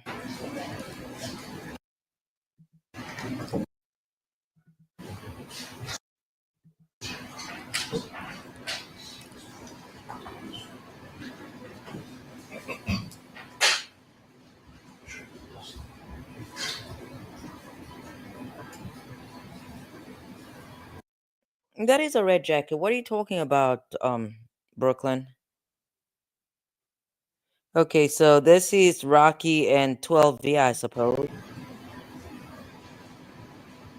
I'm actually gonna look up this 12V person.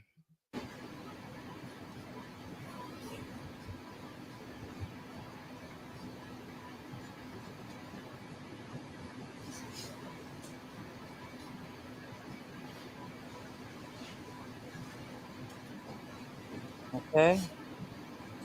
Yeah, Jerome. Here are all the cameras. Here are all the cameras that you're looking for.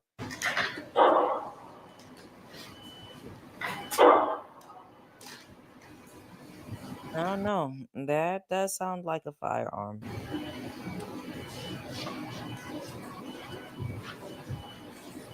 Vehicles, alarms, and things are going off.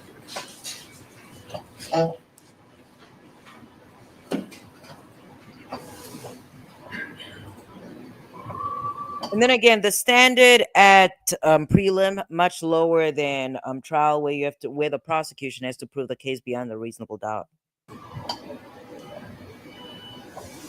Is that them walking?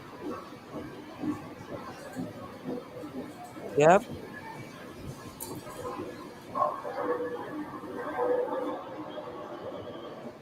Okay. Jerome, here is the evidence that you are looking for, asking for.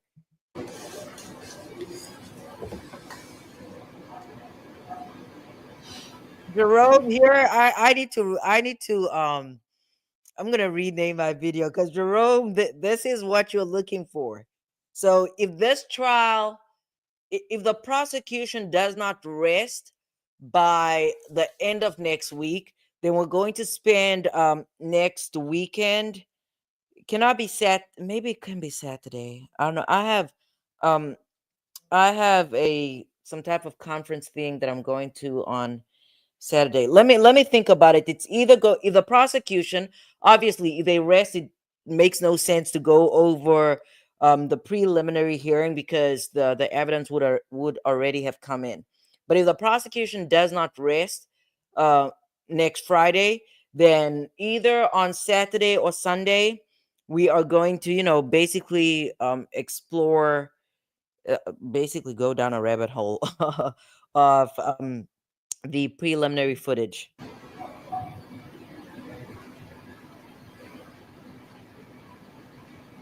I don't. Again, human beings are very complex. Human beings are very complex, but I just do not understand. I do not understand how or why Rocky would put himself in this position after all the success he's, gained.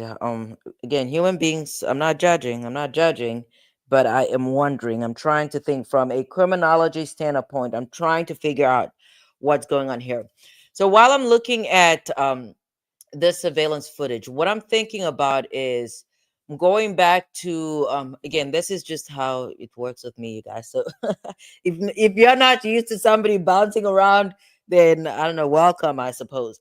But I'm thinking about this footage in the context of the defense case and ills, okay? And the reason why I'm thinking about that is because the defense is alleging that um who's this? Raleigh went after Ills or tried to hit Ills. Not even they're saying that he pretty much hit him. Okay, that's what the defense is saying. They're saying that who's this? Raleigh fought, physically attacked Ills. As far as surveillance is concerned, I am wondering if the prosecution then also got footage of Ills leaving the scene or the shooting, right? Because if they did, we should be able to see, or the jury should be able to see the state, his physical state, and whether he had any injuries or blood or anything along those lines. But I'm also inclined to believe that, from a defense perspective, the prosecution probably does not have that footage. And that is why the defense is making this claim, because the prosecution will not have to prove otherwise apart from Riley's words. That's me thinking. That's just me thinking about, the evidence.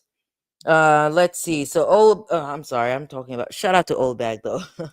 Love said 3 people did not hit the like button. Okay, she wants 3 people to hit the like button.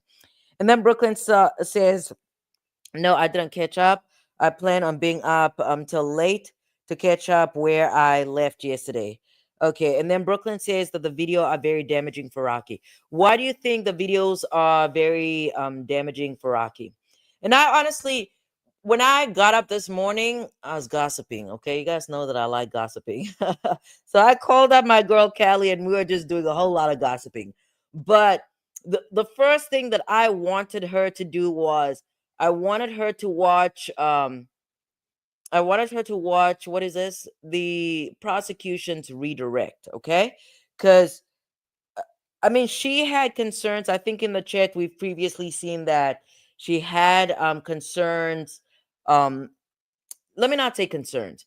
During the prosecution's direct of Raleigh, from her perspective, Raleigh came across as credible, and that's the impression that I had as well. Okay, prior to Cross, and that first day after Raleigh finished testifying, we went to Law and Crime, we looked at the comments, and a lot of people found him to be credible. Okay. After Cross, people had, different perceptions. They thought, okay, he's just making stuff up. But during redirect, did we look at Law and Crime's comments? I don't remember. We might have to do this on this video. But during redirect, when you look at the here's a spoiler. I'm not going to spoil it completely for you, Brooklyn. But when you do eventually watch redirect, okay, I want you to focus on the text messages as a whole and the context of the I'm getting itch or I'm getting irritated text message. And when we reconvene here on Monday, I'd like to know what your thoughts are. And you don't actually have to wait for that. As you're watching the video, send me an email. I want a relawyer@gmail.com. Send me an email. Let me know what your thoughts are. Again, I still feel a way about getting other social media um I don't know, accounts. I mean, YouTube is really social media because even though it's kind of different, but it's still social media. I'll think about into getting Instagram, but I'm definitely not getting Twitter. Okay, there's no not getting Twitter.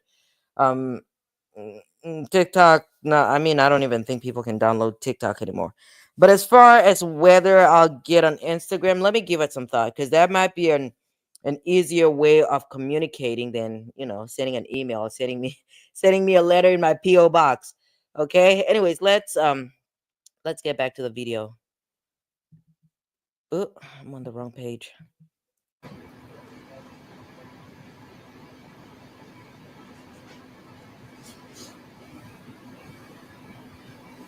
Okay, is that it?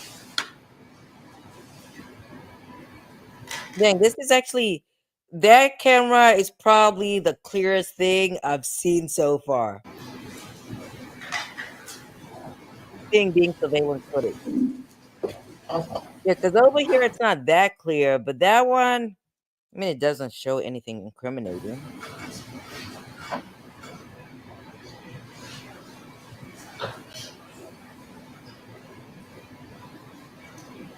Okay, what are we looking at? Who's that? Is that Raleigh? Or is that ill? I think that's ill. Yep. Okay. So now we really need to focus. Hold on. Let's enlarge this. We need to focus. We need to focus on physical state. Okay. Well, that's what we are going to hone in. Physical state.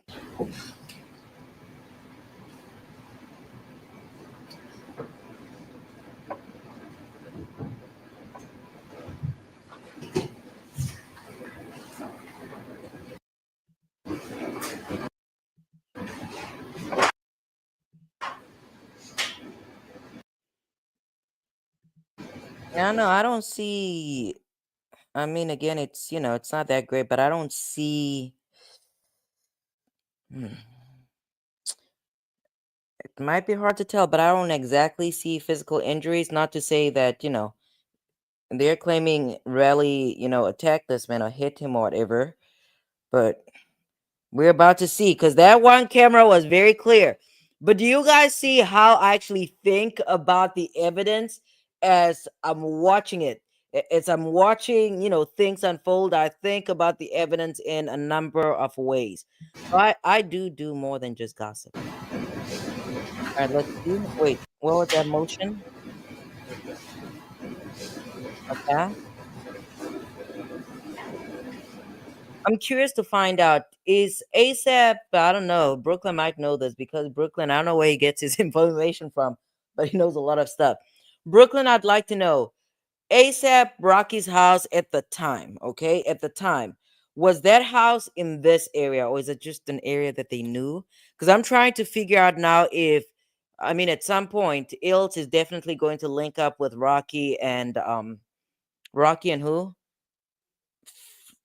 12V or whatever his name is. Okay, they're definitely going to link up, but I'm trying to figure out if we're going to see that from surveillance footage or not.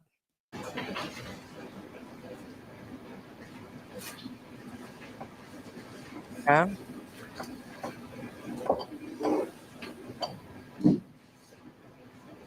What are they growing over here?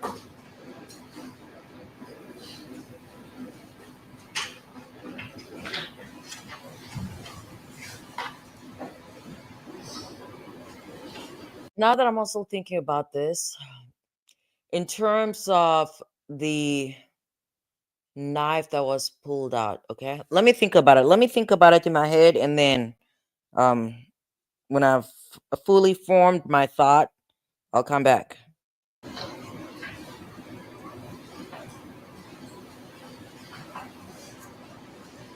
Okay, so he's on that side of the road.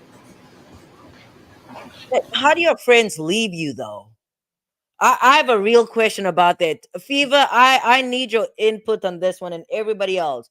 Does it make sense for Rocky and who's this? Rocky and 12V to leave the friend behind? Does that make sense? I don't know. Why would they leave him behind? And I think you'd wait for your friend, right?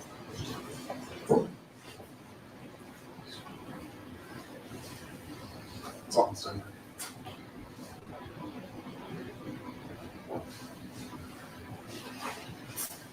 Okay, do they have surveillance from the other All right, detective, do you recognize? Okay, so it seems, or maybe let me not get ahead of myself, because I was gonna say it seems like they don't have the same type of surveillance, or at least they don't have a close up of what's his name again, Ilse, from that very clear. That's not even surveillance. That's like I don't know. It's like a movie.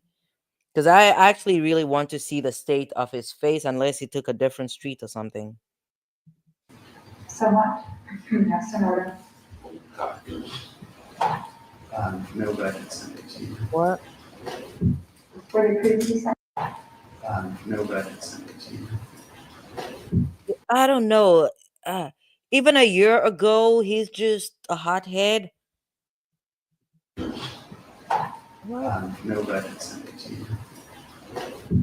What did previously say? No. Mr. Pesselman. 1 second, sorry. How do you say his name? Mr. Pesselman. Pazamek? 1 second, sorry. These are all just still images collected from the surveillance video. The surveillance video as a whole was turned over to defense counsel. There's nothing novel or new about the. Why don't you show it to Well, you want, I've seen them, it's okay, it's fine, it is from the video, it's not that, we have the video, but if an exhibit's being entered into evidence, I'd like copying it, pretty standard operating procedure, so those are still shots from the video, and we should have a copy of it, so. That is true. That is true. But what is interesting about Takapina, I guess a lot of it is just strategy, because I did not understand why a trial he would not show his exhibits to the opposing side, but he clearly knows. It turns out he clearly knows that you have to do that. Though maybe it's just a lapse. I don't know. Maybe he forgot. But we'll proceed, we'll find out, I'm familiar with it. Do you wish to review them briefly? I did earlier, save the court some time, so we're ready to look on. I appreciate that. Let's see what The here. box around the person who's Yeah, and that is not. This is the still from the video, Brooklyn. That was not. I think you said. Did you say a tarp or something? I don't remember what you said. That was clearly a 12V or whatever his name is. That was his jacket, and I partially missed that. I missed that the first time that I watched the footage. depicted. Yes, the person in the red jacket. Okay. Cool. Okay. As far as this is concerned, what I was really interested in, and again, this is what, a 17-minute video. So maybe they do show a close up of Ill's face, or at least his physical state. But let's go back. Big shout out to Meg, okay? That girl Meg she's in the courtroom. Okay, let's see. Where do we go from here? How much time do I have? It's like 8 minutes, but I'll give you guys a little bit more time just because I'm really interested. I did not expect to, find this treasure. I did not expect. Let's see what she had to say. ASAP Rocky, you have been telling me that he is expected in a court on Monday over an assault charge. Kind of break down what we're going to see there. ASAP Rocky, of course, another. Never mind. That's not where we're here. Hold on. Let's see. Where do we go? Let's see what the So judge. here, the And evidence their microphones have always been problematic. Like you don't have good audio. begins with phone calls and texts from Mr. Mayor's to Mr. Efron, the complaining witness. I agree with Mr. President that tempers were heightened on both sides from both parties. The All evidence right, thanks, Brooklyn. I'll take a look. I'll do that when I get off from here, though. A big shout out to Mr. Prentice Jones from Indiana. Shout out to you. All right, let's see. What is let's see. Brooklyn. Yeah, I was about to say who's Princess. But okay, let's get back in here. that continues with video. The first video shown shows Mr. Efron walking and meeting up with Mr. Mayers and two other friends, and immediately a gun is seen. Okay. And for the testimony, the defendant. Oh wow, that is interesting. That is interesting because at the prelim, I mean again, this starter pistol defense apparently defense only disclosed this on the eve of trial. So the judge's words are interesting, where she pretty much says it's a gun. And immediately a gun is seen. And for the testimony, the defendant makes a threat. After the parties are separated, Mr. Efron follows Mr. Mayers. The court can only question why he would do that, but as he indicated in his testimony, he was upset and he wanted to let Mr. Mayers know the full extent of his anger at that point. Okay. The next video shows the group regathered, and per the victim, Mr. Mayers fires at him. The video does show, the court agrees with the defense that you don't see an actual shooting. Okay, so a probable cause hearing. The purpose of that hearing, and I'm going to oversimplify it, okay? But the purpose of that hearing is for the court to really make a determination whether a criminal defendant should have been arrested, okay? That's the purpose. On the video. And probable cause hearings, though, are good for the defense in the sense that at that stage, they get to test the prosecution's evidence. They get to see what I mean. The prosecution's not going to present all the evidence because it's not a trial, but it's a good way for defense to gauge what the prosecution's case is likely going to look like. Because again, as trial goes on, it's rare that they'll go out and find new evidence and I don't even know. Not even going to use that word, but it's rare that new evidence comes to light. I'm not saying it doesn't happen. But typically, again, it's a good tool for defense to test the prosecution's evidence, get to cross-examine some of the very same witnesses that they would, introduce at trial. What's up, Mr. Jones? Sustained, overruled. How you doing? Pretty good. How are you? I'm good. Just came over to see what you got going on. I see Oh, some, okay. Okay. some Did you get started? Did you set your channel up or no? I start. I got a few other things I got to get done. I got to talk to Flesh. Oh, okay, Um, okay, okay. yeah, What get do you have some. out there? What's that blue thing? What blue thing? I know you had something blue in your hand. Oh, right here. Yeah, what's that? Oh, this is just a dental flosser. I cannot see my laptop is very tiny. So, okay, what do you have? Any thoughts?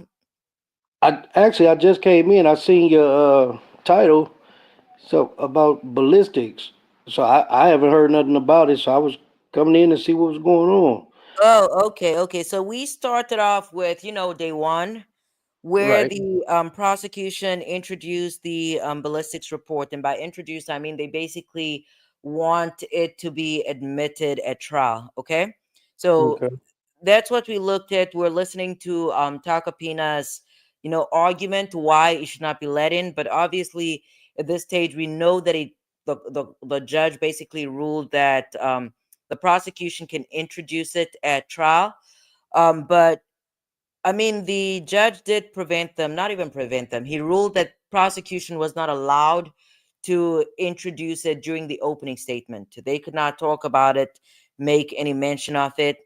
And what I also found out from day one is that what is this? And again, some people might already have known this, but I don't typically watch a lot of these trials apart from what I do on here because I'm usually working. But what I found out at the day one hearing is that it's is it are we really going to call it a hearing? Let's call it a hearing. What I found out is that the defense had not previously disclosed their 12V witness. Okay, so that was a surprise to the prosecution, and obviously the prosecution, they were crying about that a little bit, and they were also not aware of this. It's not really a ghost gun, but this started gun or pistol defense. um Basically on the eve of what is this, the eve of jury selection or trial, that is when the defense revealed it.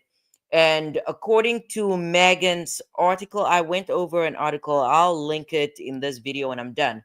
But according to Megan's article, the judge pretty much admonished the defense because they violated discovery rules. So this evidence should have been presented, or not even presented, turned over at a specific deadline, and they had not done it. But the judge still allowed that to come in. So again, this is why I like Judge. What's his name again? Arnold, because Arnold. Yeah. yeah, because so far he is fair. Okay, he's not leaning too much to one side, and he's pretty much, allowing them to bring in evidence, even though it appears that the defense did violate discovery rules. And then Jason is saying that Raleigh comes off as a liar in his opinion. Brooklyn says a prelim has better sound and video than actual, and that's also what we're doing. Okay, so after I took a look at Megan Cuniff, I think that's how you say her name. Um, Yeah. this was my first time actually being on her on what is this, her website. Okay, because she runs, let's go back, do I still have that up here?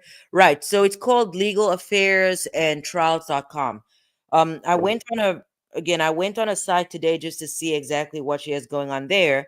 And as far as the ASAP Rocky article is concerned, because she was talking about jury selection and the like, she pretty much enclosed a bunch of videos related to the preliminary hearing. Okay, so some of the videos were not introduced in, they've not been introduced yet. So we've not seen them yet in the trial, but they obviously, the prosecution used them at the preliminary hearing, and that's where you found us.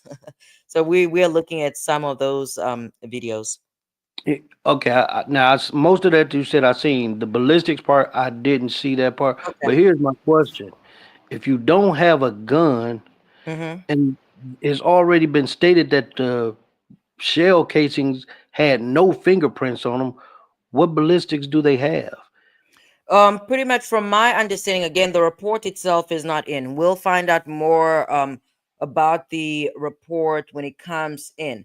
But according to what the district attorney said during this hearing, the little 30 minutes or whatever it is, he said that the shell casings have some type of unique markings on them.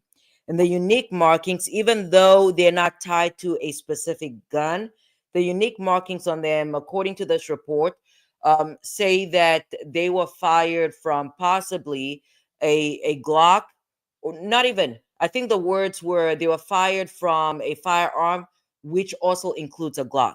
It doesn't specifically say that it, the shell casings came from a Glock, but they do say that there's a possibility that they were fired from a Glock, and it's based on specific markings that, specific markings that were made or left by the firearm. And now that you actually asked that, and now that as I'm talking about this, I'm trying to figure out what the defense report is going to say, okay? Because the judge allowed the defense to, get not even get an expert. According to this court, the superior court, they keep a list of, experts or labs where, defense could have carried out their own tests, okay? He Right. allowed them that opportunity. Apparently, the court's going to pay for it. What I'm curious to find out as defense presents its case, what is their report going to say? Because the report, I mean, if their argument, if their defense is that no, what ASAP Rocky had was not a firearm and it was a starter pistol, then it makes sense for their report to basically come back and say, okay, this is from a gun or a Glock or whatever it is. Right. Now, I do remember hearing, oh, just what's going on, Jason Hodges, bro? I see you in there. Um, what I what I what I'll say about that is, at the end of the day, even with that, like, because going with a court appointed ballistics person, they're not going to usually get the real, so they'll probably end up paying for their own if they can find somebody that can come in real quick. And I'm quite sure they already got that started. Here's the other thing. What are you testing for? If all you have are the bullets and you don't have a gun, then what is that going to prove? That's not going to prove anything because you Um, don't. Go ahead. I'm sorry. Did not mean to cut Yeah, you off. because they don't know what gun it came from, and they said when they searched his house, they found a magazine with bullets, but the bullets that they found at his house in the magazine didn't match the bullets that this guy turned in to him. Um, and they didn't find a 9 millimeter in his home. So, Right. and remember the other day when we was talking, when I said in the chat that, hey, he's licensed to carry a gun, and if he felt threatened, he could legally use his gun, to protect him and his buddies. And from the video, um, Relly was the aggressor. He's the first one to make physical contact. I don't that one I'm gonna disagree with, and we can go back to the video, and here's why I'm gonna disagree with that. And I mean, let me address a few things. So the judge said that sure, they had, they had they had a list of labs they could contact, but the judge also said that if the defense wanted to go with an expert of their own, they could certainly do that. And Right. then as far as the prosecution is concerned, if I remember what Lewin was saying, the reason for bringing this report in, or why they want to bring it in, I mean, it's not a smoking gun, okay? The report is not incriminating, okay? But Right. apparently the reason why they want to bring it in is because last minute, or I don't know, let me not make up words, but it sounds like the prosecution, not the prosecution, what was the defense arguing? I forgot, but they're trying to tie it back to the magazine. And here's what I know for sure, okay? what the prosecution is going to argue as far as the magazine is concerned, okay? They're basically going to say that the reason why there's no gun and there's a magazine is because the gun that is missing belongs to this magazine. I think that's what they're arguing, okay? And what they're trying to show is that, or what they're hoping they can show with the report, is that the shell casings that they're saying they were possibly fired, because the report's not conclusively saying that these shell casings came from a Glock, but they're probably trying to get the jury to, I guess, use their imagination and consider the possibility that the shell casings in fact came from a Glock, and somehow tie that to the magazine that was found in Araki's home. But by reading Megan's article, okay, Megan's article says that the defense is arguing that the magazine that was found in Rocky's home belongs to a manager. It belongs to Rocky's manager. That's what the defense is going to argue. And then if we go, let me see. There was another point that I wanted to make. I forgot. I was going to make another point.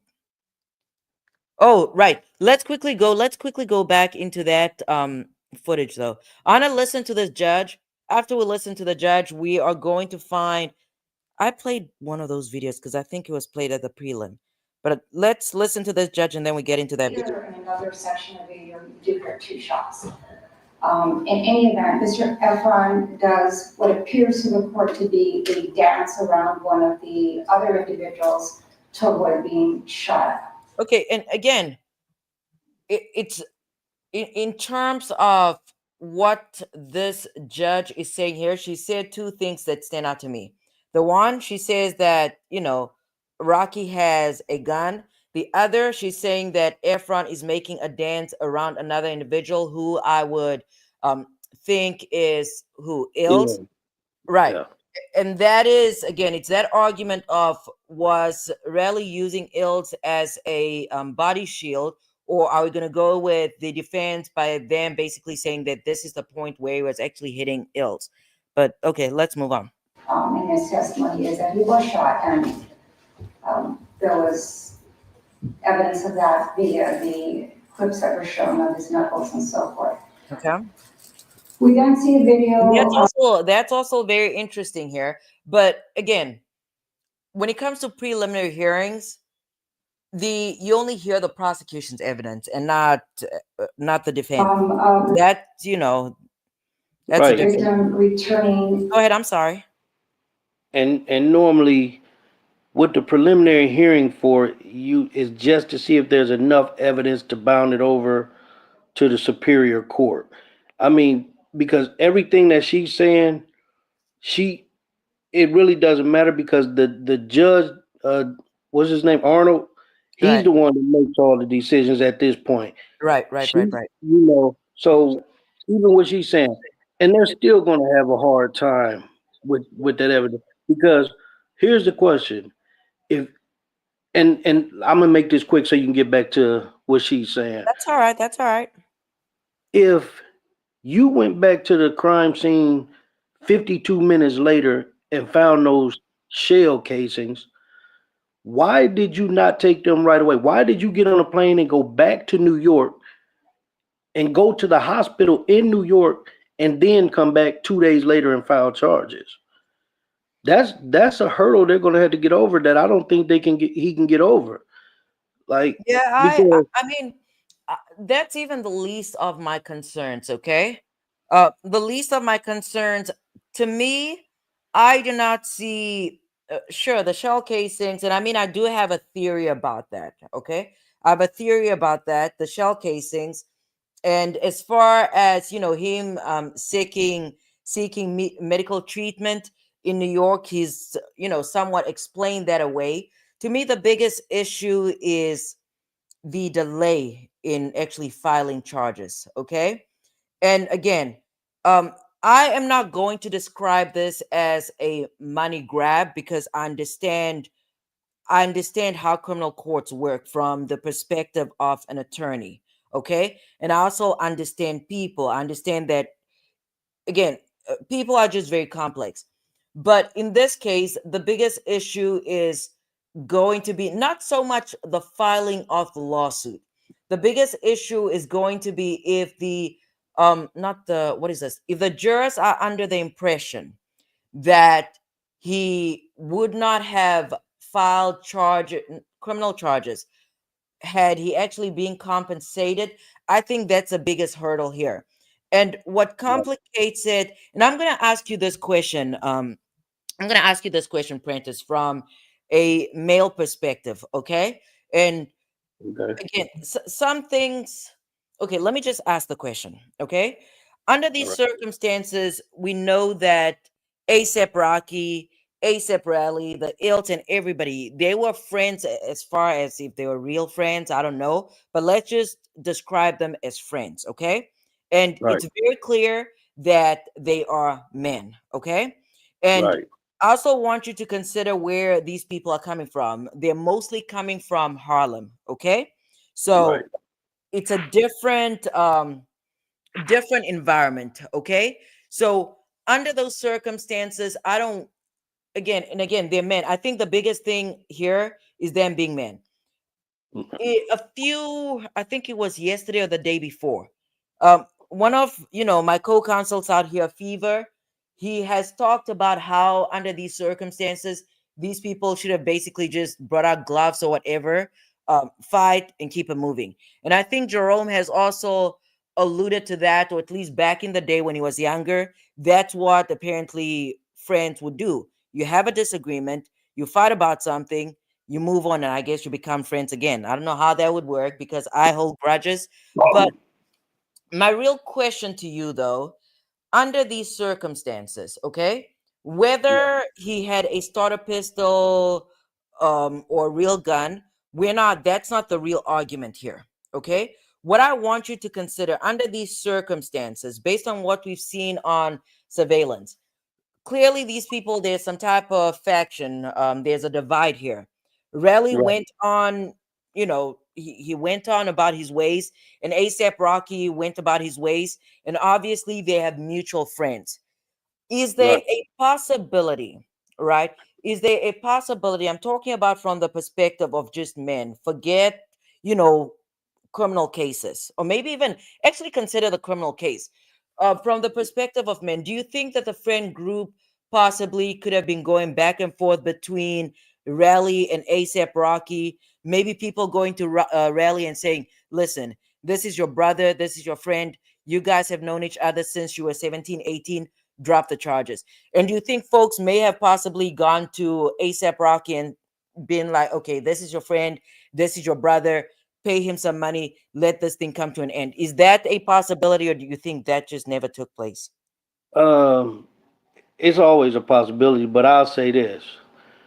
When it comes to something like that, especially in their situation, especially when you look at his injuries, those injuries are not from being grazed by a bullet. I've seen people who were grazed by bullets. There's going to be burn marks on your hands. You're going to get the burn marks from, and then here's another thing, but I guess it was too late by the time he went up there because they could have got ballistics or GSR off What, his gun residue, gunpowder yeah, residue? GSR. Yeah, GSR. They could have got that off his hands had he gone. So what he did was he um he tampered with evidence number one.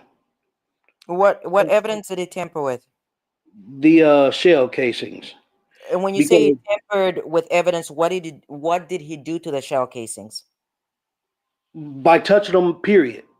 That's not tampering, but go on. It's tainted. He tainted the evidence. It's There we go. tampering That's a because better word. Yep, he that's a better tainted the word. evidence, but it's still tampering for this point. Even when he grabbed them, he didn't take them right away.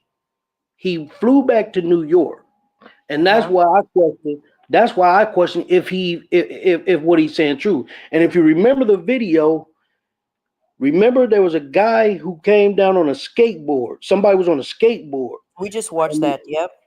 they stopped right there and bent down. And then I think that's a different. maybe the skateboard you're talking about is different because we watched something on a skateboard right now, but I don't remember anybody bending down. And, Yeah, and I that, think the yeah, guy go ahead. got I'm off the, sorry. I mean, I could be mistaken, but I think the guy, whoever it was that got off the skateboard, they bent down Okay. and they left. Then he What does the comes. bending down have to do with this case? So what are you thinking? What do you think they did?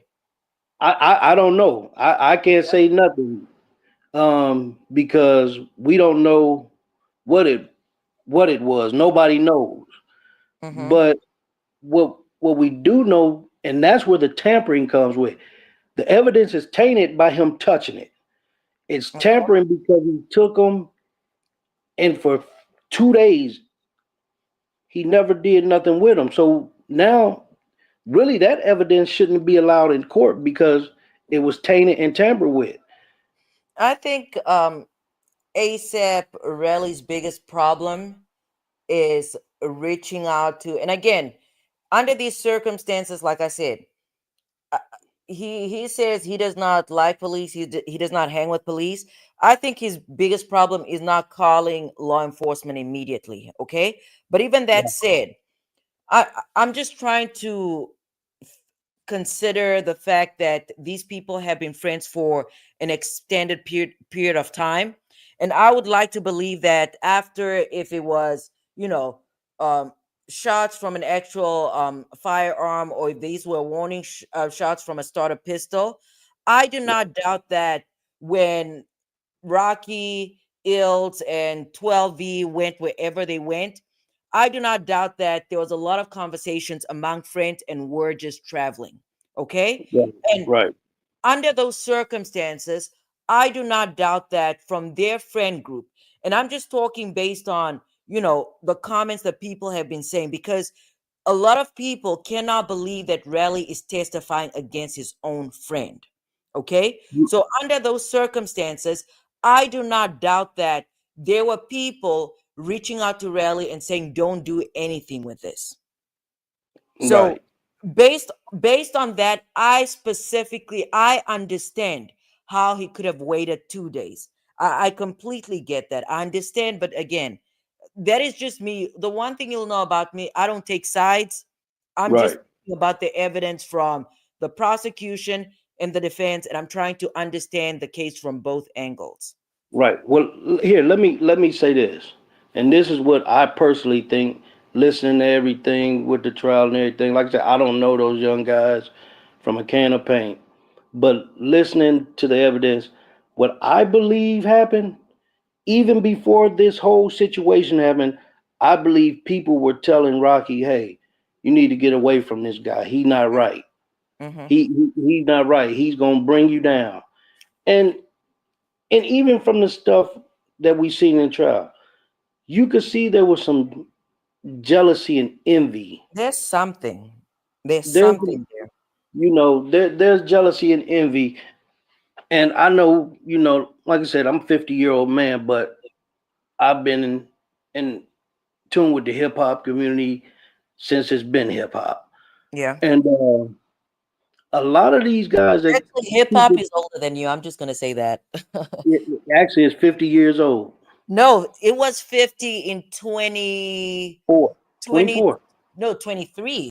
I know exactly where I was. I was a public defender, and I know exactly where I was. Yeah. They 23. so it's 51 years old as of right now then. Right. But here's the thing. I've been in hip hop all my life. My son is an artist. But when you had them groups, they always fall off. Yeah. Even and you have to remember, he wasn't even a rapper. Right. He wasn't even a rapper. The two main guys out of the ASAP crew is Rocky and ASAP Ferg. I Those think are Barry too. yeah, Yeah, but the two main though is ASAP Rocky and Yams. Ferg. No, you're not gonna disrespect Yams like that, because I think you don't think he was the main one. No, ASAP Rocky was the main one. Okay. All right. And when I say the two main ones were the two with the most notoriety, and that's Okay. Rocky and Ferg. ASAP Ferg. Those are the two main ones out of their crew. Now Okay. everybody wasn't a rapper, as we just seen, and we know this guy wasn't a rapper. Mm-hmm. Um, his biggest problem though, everything. Listen, remember on direct, even his own team, the prosecutors impeached him. Yeah. They impeached him. So if you're the victim, how are you getting impeached by your own team as the victim? Because you can't say, well, he's being standoffish and don't want to testify because he came to court to testify. You know, No, but for that, the prosecution did not prep him. That is very clear. what, They did not. And I mean, I came on here, I think it was yesterday, when I talked about a case that I had when I was a prosecutor, and it was very clear that the witness was not prepped, and that's because I had, you know, asked my colleague to prep the witness, and they just did not do what I told them, and that was the last time I let anybody else prep any of my witnesses. But as far as his testimony, is very clear that the prosecution did not prep him, so they have not done their job. But here's what I want to ask you, though. Um, I, I I want to ask you. I want to ask you a whole bunch of stuff. Okay, but the first one that I'm going to ask you is whether, because I mean, you said you've seen graze wounds. Do all gun graze wounds look the same? no, they don't all look the same. Okay. However, even if it's just a graze, the Mm-hmm. graze rules don't all look the same for sure. Okay. But you're going to see at least burn marks Okay. because when a when a gun fires, you see the muzzle flash, and that bullet is coming out of there hot. So if that's a graze room, and then here's another thing: Mm-hmm. if if they're standing right in front of each other, if Rocky's standing right in front of him, because that's what I it looked like it was. He was in front of him. It's not like Was he in was front? off I to don't the. remember. But go ahead. I'm sorry. Yeah, look, I think I remember they were like in front of each other, Mm-hmm. and what he said was, "It grazed him." That's a direct shot. That wouldn't be a graze. And because he said when the first shot fired, he grabbed Ills and pulled him to him. Mm-hmm. But those shots wasn't that far apart. Those shots was close together. You know, it wasn't like a boom, a 5 second delay, and then another boom. It was like boom, boom, just like that. Oh no, There was we'll have to take a look at that footage, because the way that I understood the testimony, right? If I mhm. remember correctly, I think the so-called warning shots, they went off first. And I believe after they went off, this is when, I guess if we go with the judge's words, this is when you see who's this? What's his name again? Rally, I guess, grabbing Ills allegedly, and doing the dance, because she's saying they were doing a dance. So um that is my understanding of the testimony. My understanding of the testimony is not who's this? Rocky taking the gun and pointing it directly at what's his name again? I forgot. I keep forgetting his names, but Because yeah. if I can cut you off, when you first see the gun, it's down at Rocky's side. And the next time you see it, he's putting it back in his waistband. He never even pointed it at him. Now, remember this also. Mm-hmm. Rocky, Ills, and 12E, they all left and started walking away. He went and followed them, which means he was looking for problems. Because why would you follow? I'm not following nobody with a gun, and I don't have a gun to defend myself. You I know, mean, from the perspective, because some folks here again, we have a Fever, and he's from New York City. Okay, so apparently from New York City, there is a code, and expectation. And I believe even Jerome said the same thing last night or the night before. They don't expect their friends to shoot them. So apparently in New York City, that's how it works. Even if your friend has a gun and you guys are arguing, they don't expect the friend to shoot. They don't expect their brother to shoot them. So But okay, that might be true, but I don't know, that must be this new generation stuff. But even with that, you know, I was always taught you don't play with nobody with a gun. And you also have to remember this even before this situation happened, they wasn't friends because you remember the threats he was making about beating Rocky up if he didn't pay for somebody's funeral. I think it was ASAP Josh who passed away. Yeah, Now here's my thing about that. You can't speak for what I need to do with my money. you're right. You know, if I want to do that, I'll do it on my own. But nobody's gonna tell me what I need to do with my money. If you're that concerned, then you go pay for it. But then come to find out, Rocky paid for it anyway. Yeah, but I think it might be. Listen, we are just regular people with regular jobs and regular money, so things might be different amongst folks that actually have money. Okay, so people that are in packs, they it might be different. They're probably different expectations of, you know, who you should be caring for. Because I was on Reddit a few days ago, and I don't know, the only Reddit, what is this, the only subreddit that I actually believe is Chirology or whatever it's called, like the people in Chicago, whatever they talk about might be true, but New York, I don't know if their things are true. But the post that I saw on there, somebody was talking about, and I believe this is from over a year ago, so it was around the time of the prelim. Okay, but what Okay. this individual was saying is that Rocky is not an original member of ASAP Mob. Okay, so apparently Rocky was brought into ASAP Mob by Rally. Okay, and it seems like he brought this guy in, and he's the one that actually took off. Okay, but based on, I mean, again, based on the opening, it turns out that these people were on and off, and even Rally saying that he called him Mr. 6 month man or whatever. I just think that these people, by I mean probably all of them. I, I I think that they probably had a toxic friendship or relationship, and they just could not part. Okay, and because again, if we are to take, you know, if we are to consider the possibility that ASAP Rocky's cousin may have broken um Il's jaw, what kind of friendship is that? Why people fighting? And if that's in fact true, then I'm led to believe that amongst this group, you could commit violence against your brothers, and it was excusable, or people would allow you to basically just, you know, get away with it. And I don't know. I have questions though. There's something else I wanted your perspective on. Let me see. Right. Maybe it'll come to me. Maybe it'll come. Oh Well, let, man, I should let, have let, written it let, down. let me say this because what you just said, I'm gonna go back to what I said initially. Nobody else can tell that man what to do with his money that he bust his tail for, I that agree. he earned. So you can't get mad, even if he wouldn't have paid for it.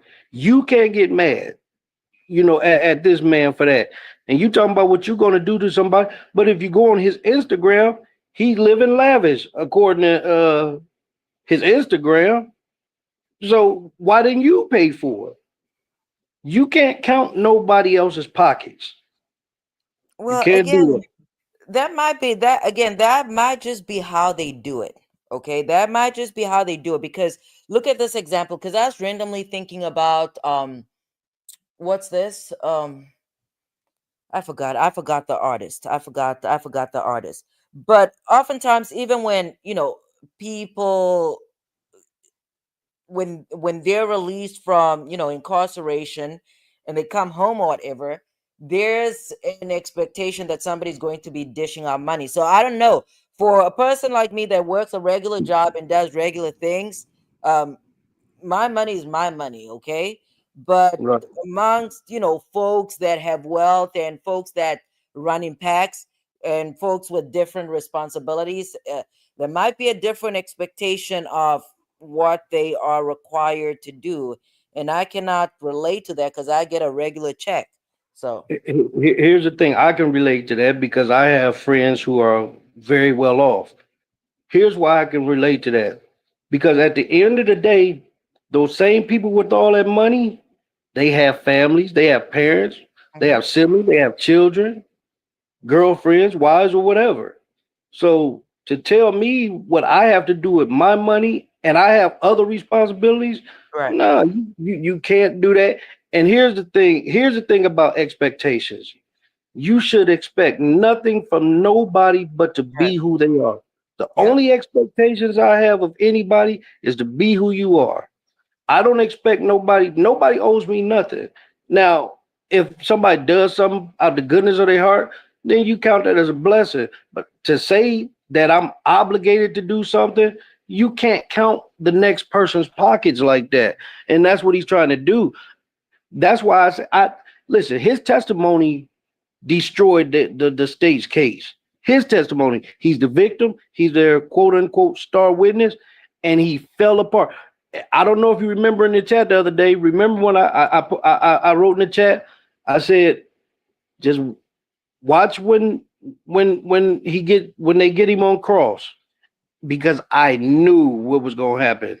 Now I'm not an attorney. I went to school for legal assistant, but I'm not an attorney. But I have some knowledge of criminal law, and I knew that was going to happen. when you say you Soon as knew what was gonna happen, that once they got him on cross examination, they was going to tear him down, and that's I don't exactly think so. I disagree with that one, he, but he fell apart on cross examination. He's lying. They're even going back to even him deleting specific text messages that he sent. did you You watch know, redirect? yeah, but that I don't think that helped because he hurt himself. He hurt himself already. That redirect him. Listen, the prosecutor, there's nothing the prosecutor could they can't bounce back from that.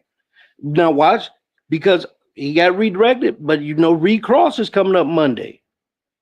So watch the recross and No, watch we what have to happens. watch everything. And that's the thing. We have to watch. We have to watch everything because they're not done with redirect. Here's the thing, because I was thinking, because I still did not grade.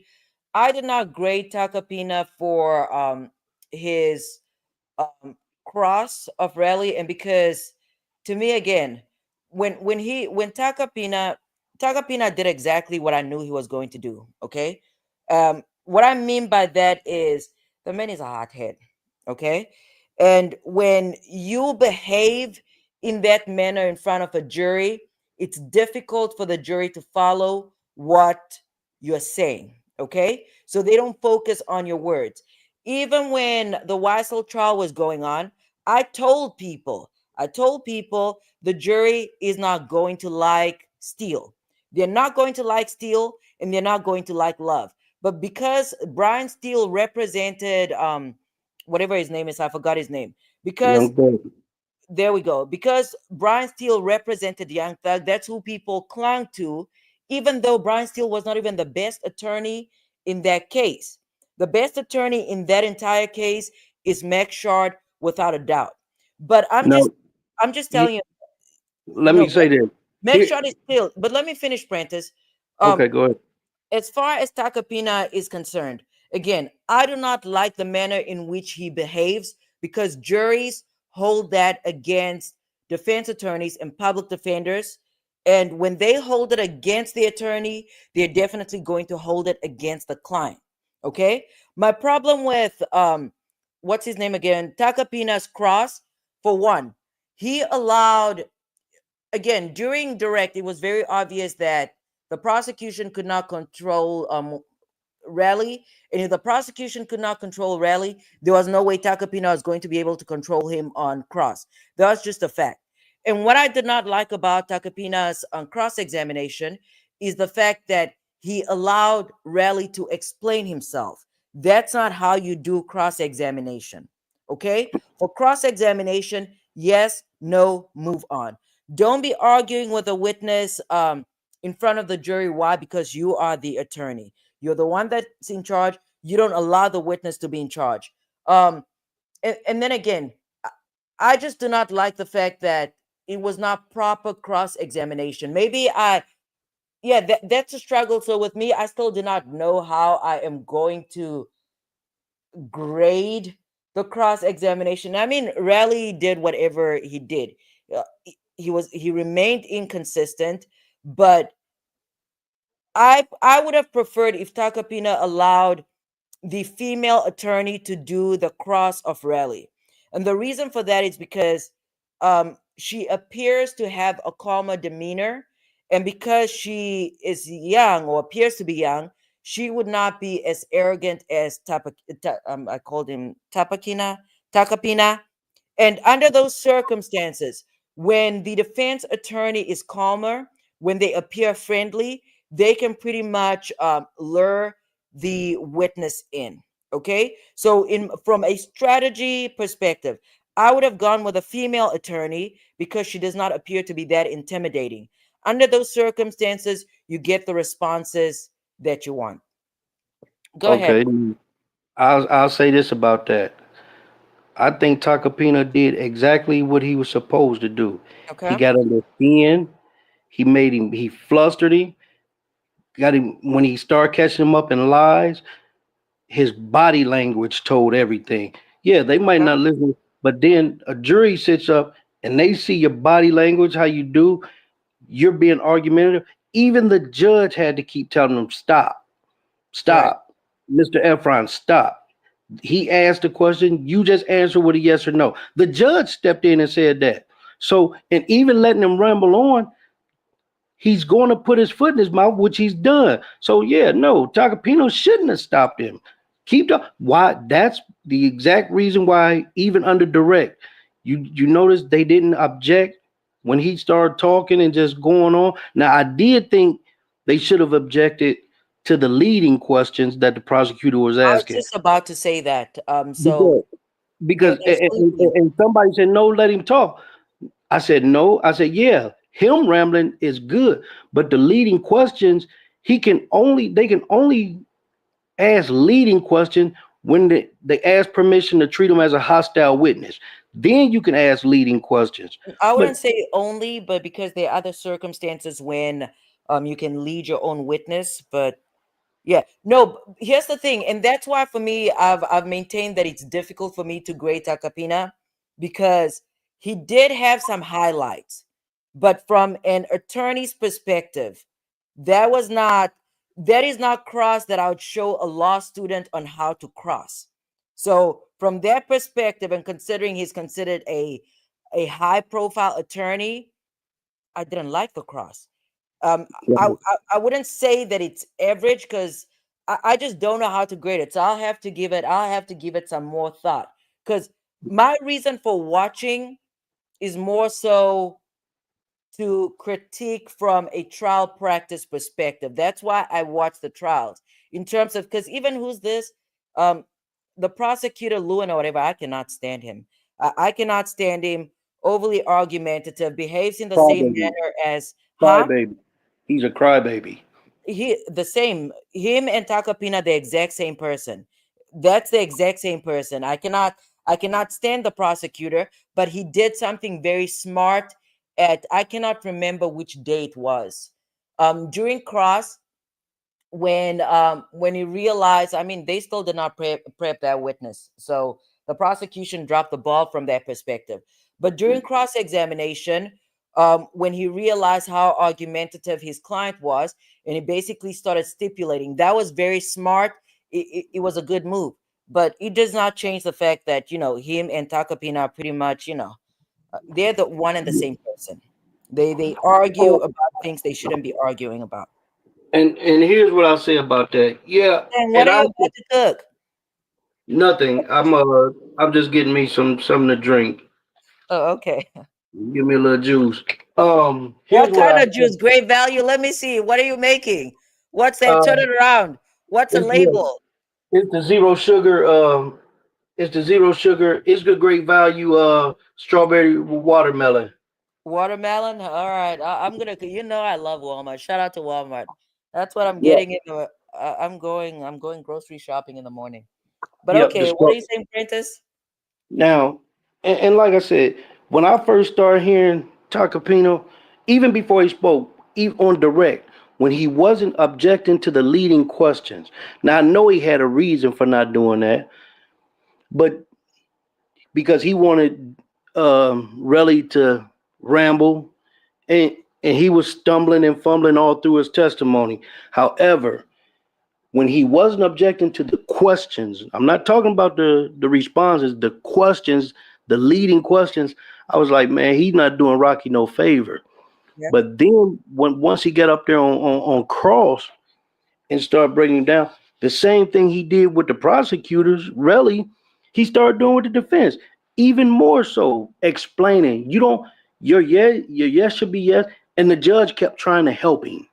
The judge has been trying to just say yes, just say no. The judge is not so much helping him, the judge is controlling the courtroom, which is what he's supposed to do.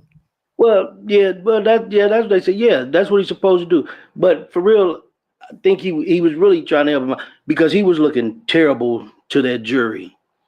I mean, He the man was was just not prepped. That is a fact. Had Raleigh been prepped, the judge would not have. I think it was really day 3 or whatever day it was. The judge would not have allowed the prosecution to talk to Raleigh after he was already on the stand, and he did that.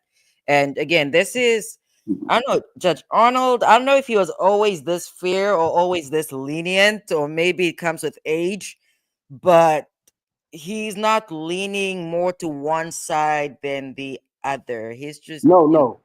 When I said he's helping him, I don't mean that he's leaning towards him. yeah, I think he understands that this guy's not bright at all, you know.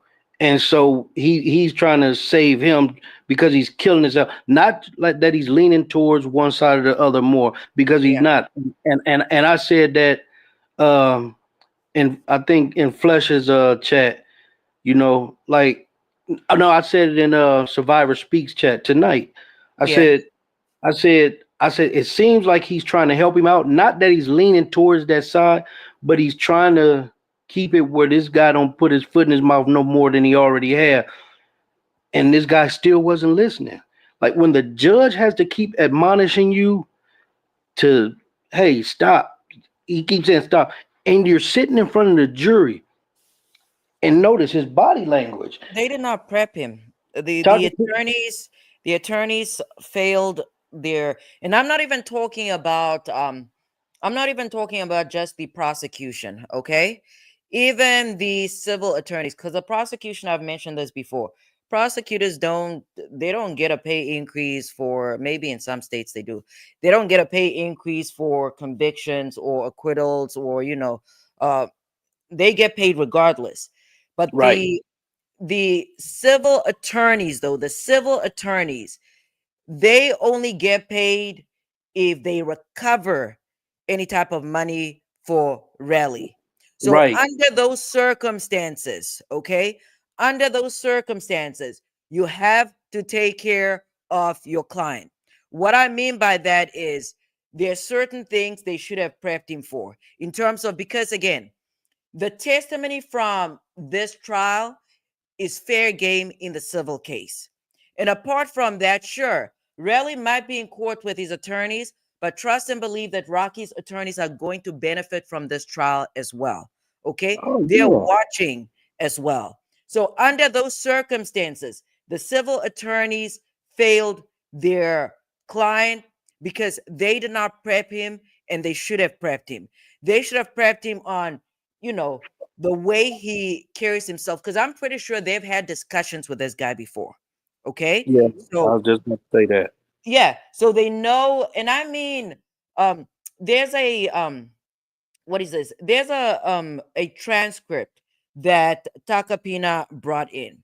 And that transcript was a conversation between, or an interview actually, an interview between Raleigh and the district attorney's office. Okay. Yeah. And in that interview, Raleigh was told pretty much the response was similar to him asking for clarification from when it's just a very basic question.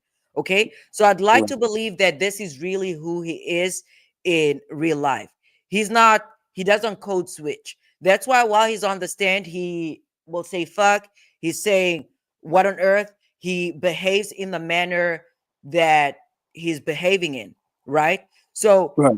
his civil attorneys should have done something. They should have scrubbed him up a little bit, cleaned it up a little bit, because for the jury, it goes a long way when you are likable. Okay. And again, for the Oh, yeah. prosecution, this is another day. You, if they get a conviction, sure, they move on to other cases. If they get an acquittal, they move on to other cases. But the civil attorneys, that is pretty much the beginning of their case.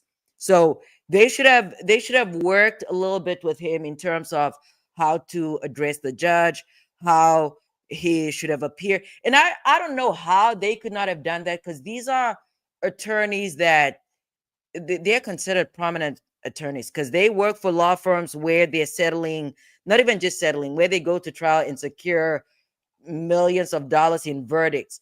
I do not know why they didn't do that, but that's what they should have done for their Right. case.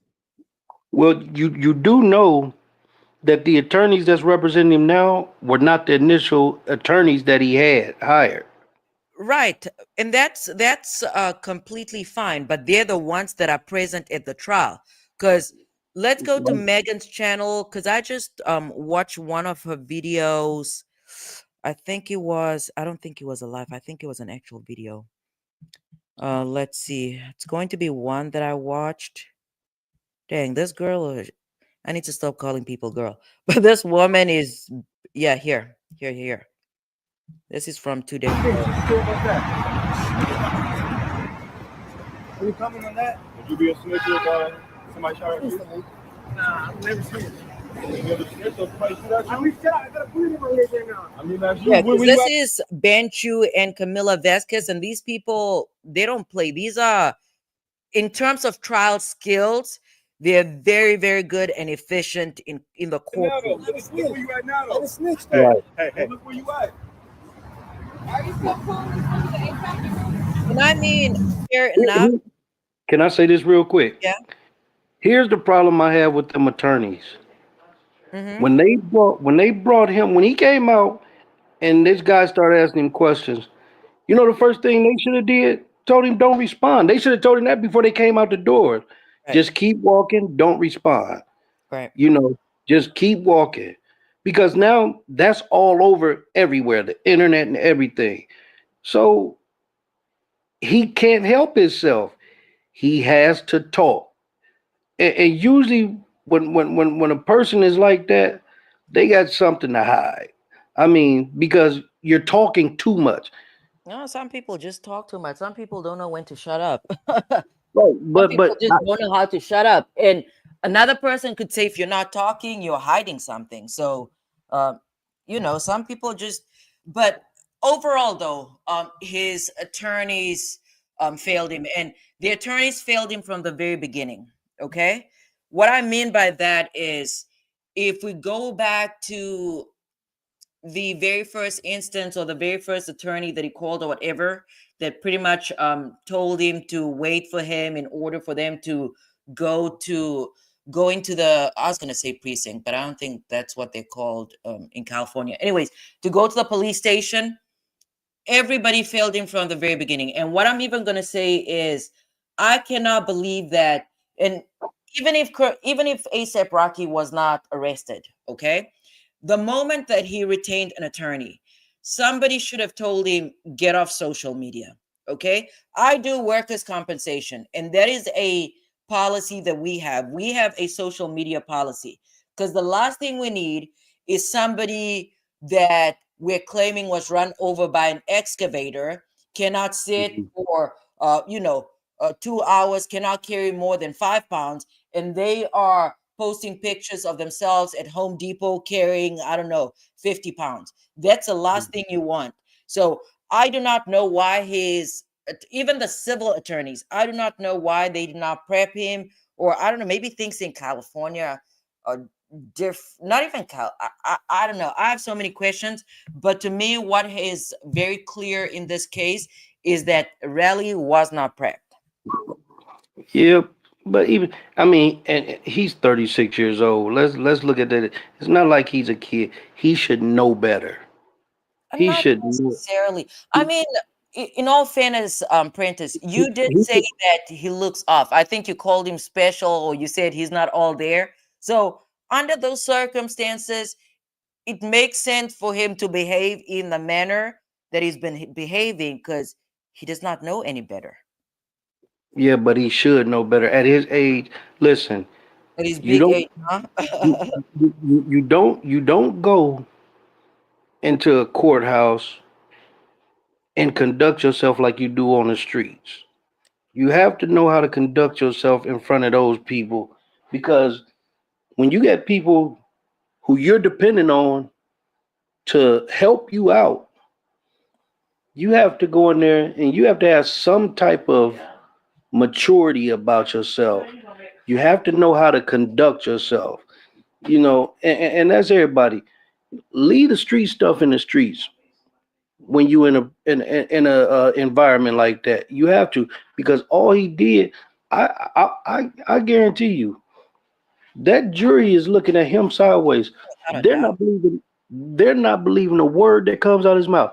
Especially, this is why I give Takapina um, a lot of credit because he did exactly what he was supposed to do as Rocky's attorney. You make the star witness look bad. You kill their, let them kill their. He killed his own credibility. You can even look at him when they went up there. Remember when they went up to the stand and they took the computer on him to play the phone call. Which, Takapuna and the lady. Did you hear what he said? which No, phone call? the second one when the lady went up there with Oh, him. when he told her to get out of here? Yeah, Yeah, get. I do not like that either. But again, that's listen, if you're getting somebody, if as an attorney and you're getting somebody that's that rough around the edges, you have to train them. You have to it's a lot that you just have to you pretty much have to train them. You have to create them or turn them into a new person even though it's not their nature. That's what they should have done. That's to me, that's what they should have done. The both the prosecution and the defense. But I think here's my thought. Here's what I'm thinking as well. I think that him coming into this, it's Mhm. obvious that ASAP Rocky and Rally, I do not know that they'll ever talk again. Maybe I don't even know if one or the other passed away. I don't know if anybody the other would actually show up, right? No, I that's don't see definitely them. not happening. Yeah, I don't think that there's nobody's coming back. Okay, they're Oh not. no, Whatever relationship they have cannot be rekindled. So oh from no, that definitely. perspective, I think that when Relly came into this, when he came into the courtroom, I think that he's pretty much prepared to not just crash out, but I think that when he goes back home, he does not want to be seen as, as somebody that's soft. When he goes back home, whether Rocky is convicted or acquitted or if there's a hung jury, from my perspective, I think that he wants to be able to return to wherever it is that, I don't even know how he returns though, because people are not going to mess with him regardless, because he took the stand. Nobody, So, yeah, nobody. because he took the stand. So nobody's going to mess with him. But I don't think that he wanted to hang his head. And maybe, and this is just me assuming, maybe he thinks that acting in any other manner would be him appearing soft. That's me trying to make sense of his demeanor, but from a legal perspective, I do not doubt that his, or at least it's my opinion, that his attorneys failed him by not prepping him properly. And even in terms of appearance, in terms of what you are wearing, what you're doing when you get up there, um Yeah, he's very rough around the edges. But again, I'm just talking about what I've done in my legal career.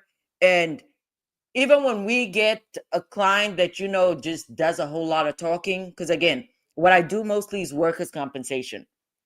Right. Sometimes we need something, we need a specific, we need a record to say something, okay? Or we need the doctor to see if they can change the words, amend the records. And when we send the client there, we tell them specifically, do not say my lawyer said, okay? Because if you say my lawyer said, those are the words that are going to appear in the The record, transcript. Yeah, the okay? transcript. I mean, some clients actually have said that. They go out there and they said, "My lawyer said you guys should do this," but it's whatever. Anyways, Prentice, thank you for coming up here. I was up here much longer than I planned. Do you have any closing argument? That's usually how I do it. Like your final thoughts. Anything you want to Yeah, say? yeah. I don't think from so far what we just seen, I don't see ASAP Rocky getting convicted. Okay. I don't see it, and because you also have to prove that it was a real gun and not a starter gun or not. Right. And Right. there's no way they can prove or disprove it. So that's reasonable doubt in itself. Okay. On top of that, his testimony. He lied. He committed perjury.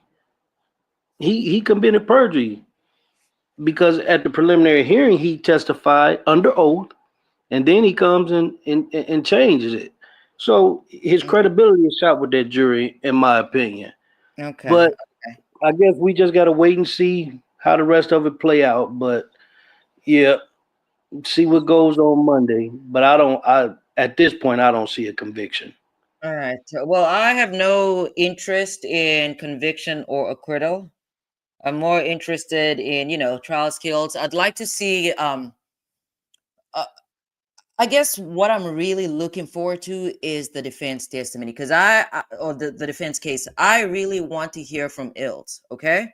And as Right. far as Ills and 12, 12, 12, 12 as far as they're concerned, I want to see if their testimonies line up, okay? So Right. to me, I'm really interested. I'm interested in the defense witnesses. So, as we progress, I also want to know if Takapina is going to let his co-counsel take over at some point or not, or if he's just, pretty much going to handle everything by himself. But as far as, career development, I think it will make sense for him to allow the younger attorney. I know Brooklyn had put the name in here. I don't know. I don't remember her name anymore. But it would be interesting if he allowed the younger attorney to take on at least one of the witnesses. Not so much cross, but I don't know. I would not trust her with the direct though. I would not trust her with the direct of the defense witnesses. Maybe I don't know. Maybe cross a police officer or somebody. Cross examine. Yeah, I mean, I'm quite sure they're younger than him, but I'm quite sure they have experience. And he should be able to, as an experienced attorney, he should be able to read that jury. And if he can I see think. anything, Go ahead. I'm sorry. Go ahead. and because he could tell how, if the jury is really, unless his ego is just that big that he's not going to let nothing stand and get in the way. He should absolutely let those other attorneys get up there and examine or cross-examine. Yeah, I They're think he attorneys, should because they they're might soften attorneys up for a the jury. reason. Yeah, Yeah, they're attorneys for a reason, and he don't. And he looks Italian, he so is actually. he looks very he comes off very aggressive, Yeah. and you don't want to. If it don't be for Relly, I would think, and with the way he's going about it, if it don't be for Relly, I would think I would be leaning towards a conviction, because of the You know lawyer. what? He's too aggressive, and the Oh, jury don't. really? Yeah, Really? Yeah. Okay. All right. So that's interesting. That's interesting. But I wanted to say this though. As far as the defense table, there's a blonde lady, okay? And her positioning, she is looking direct, at least from my vantage point, it looks like she's looking directly at the jury. And I see her taking notes. So I would like to believe that she is playing the role of jury consultant. That's what I think. I Jury could be consultant. wrong. I could be wrong, but I think that that is what her role is because she keeps looking at the jury and she keeps, taking notes, writing things, or maybe she's just thinking. So, in Yeah. any event, Prentice, thank you for coming up here. It was, a productive conversation. I liked hearing your thoughts, your input. So I will not be live tomorrow. Tomorrow I'm taking time to, clean my floors and do things. Okay. Yeah, but I'll be back on Monday. Monday depends on what I'm doing. If I'm just again busy with medical records, I'll probably come on earlier again, which would be around maybe 3 p.m. Eastern time. But Okay. if I don't come on earlier, then again, it's going to be my regular time, which is 8:30 p.m. Eastern time. Okay. Okay. I'll be checking in with you. All right. Well, thanks for coming up here. I appreciate it. With that said, shout out to Benji. Okay. All right, All folks. right. Actually, shout out to Fever too. I am off. Shout out to everybody and the replay crew. All right. Bye. Okay.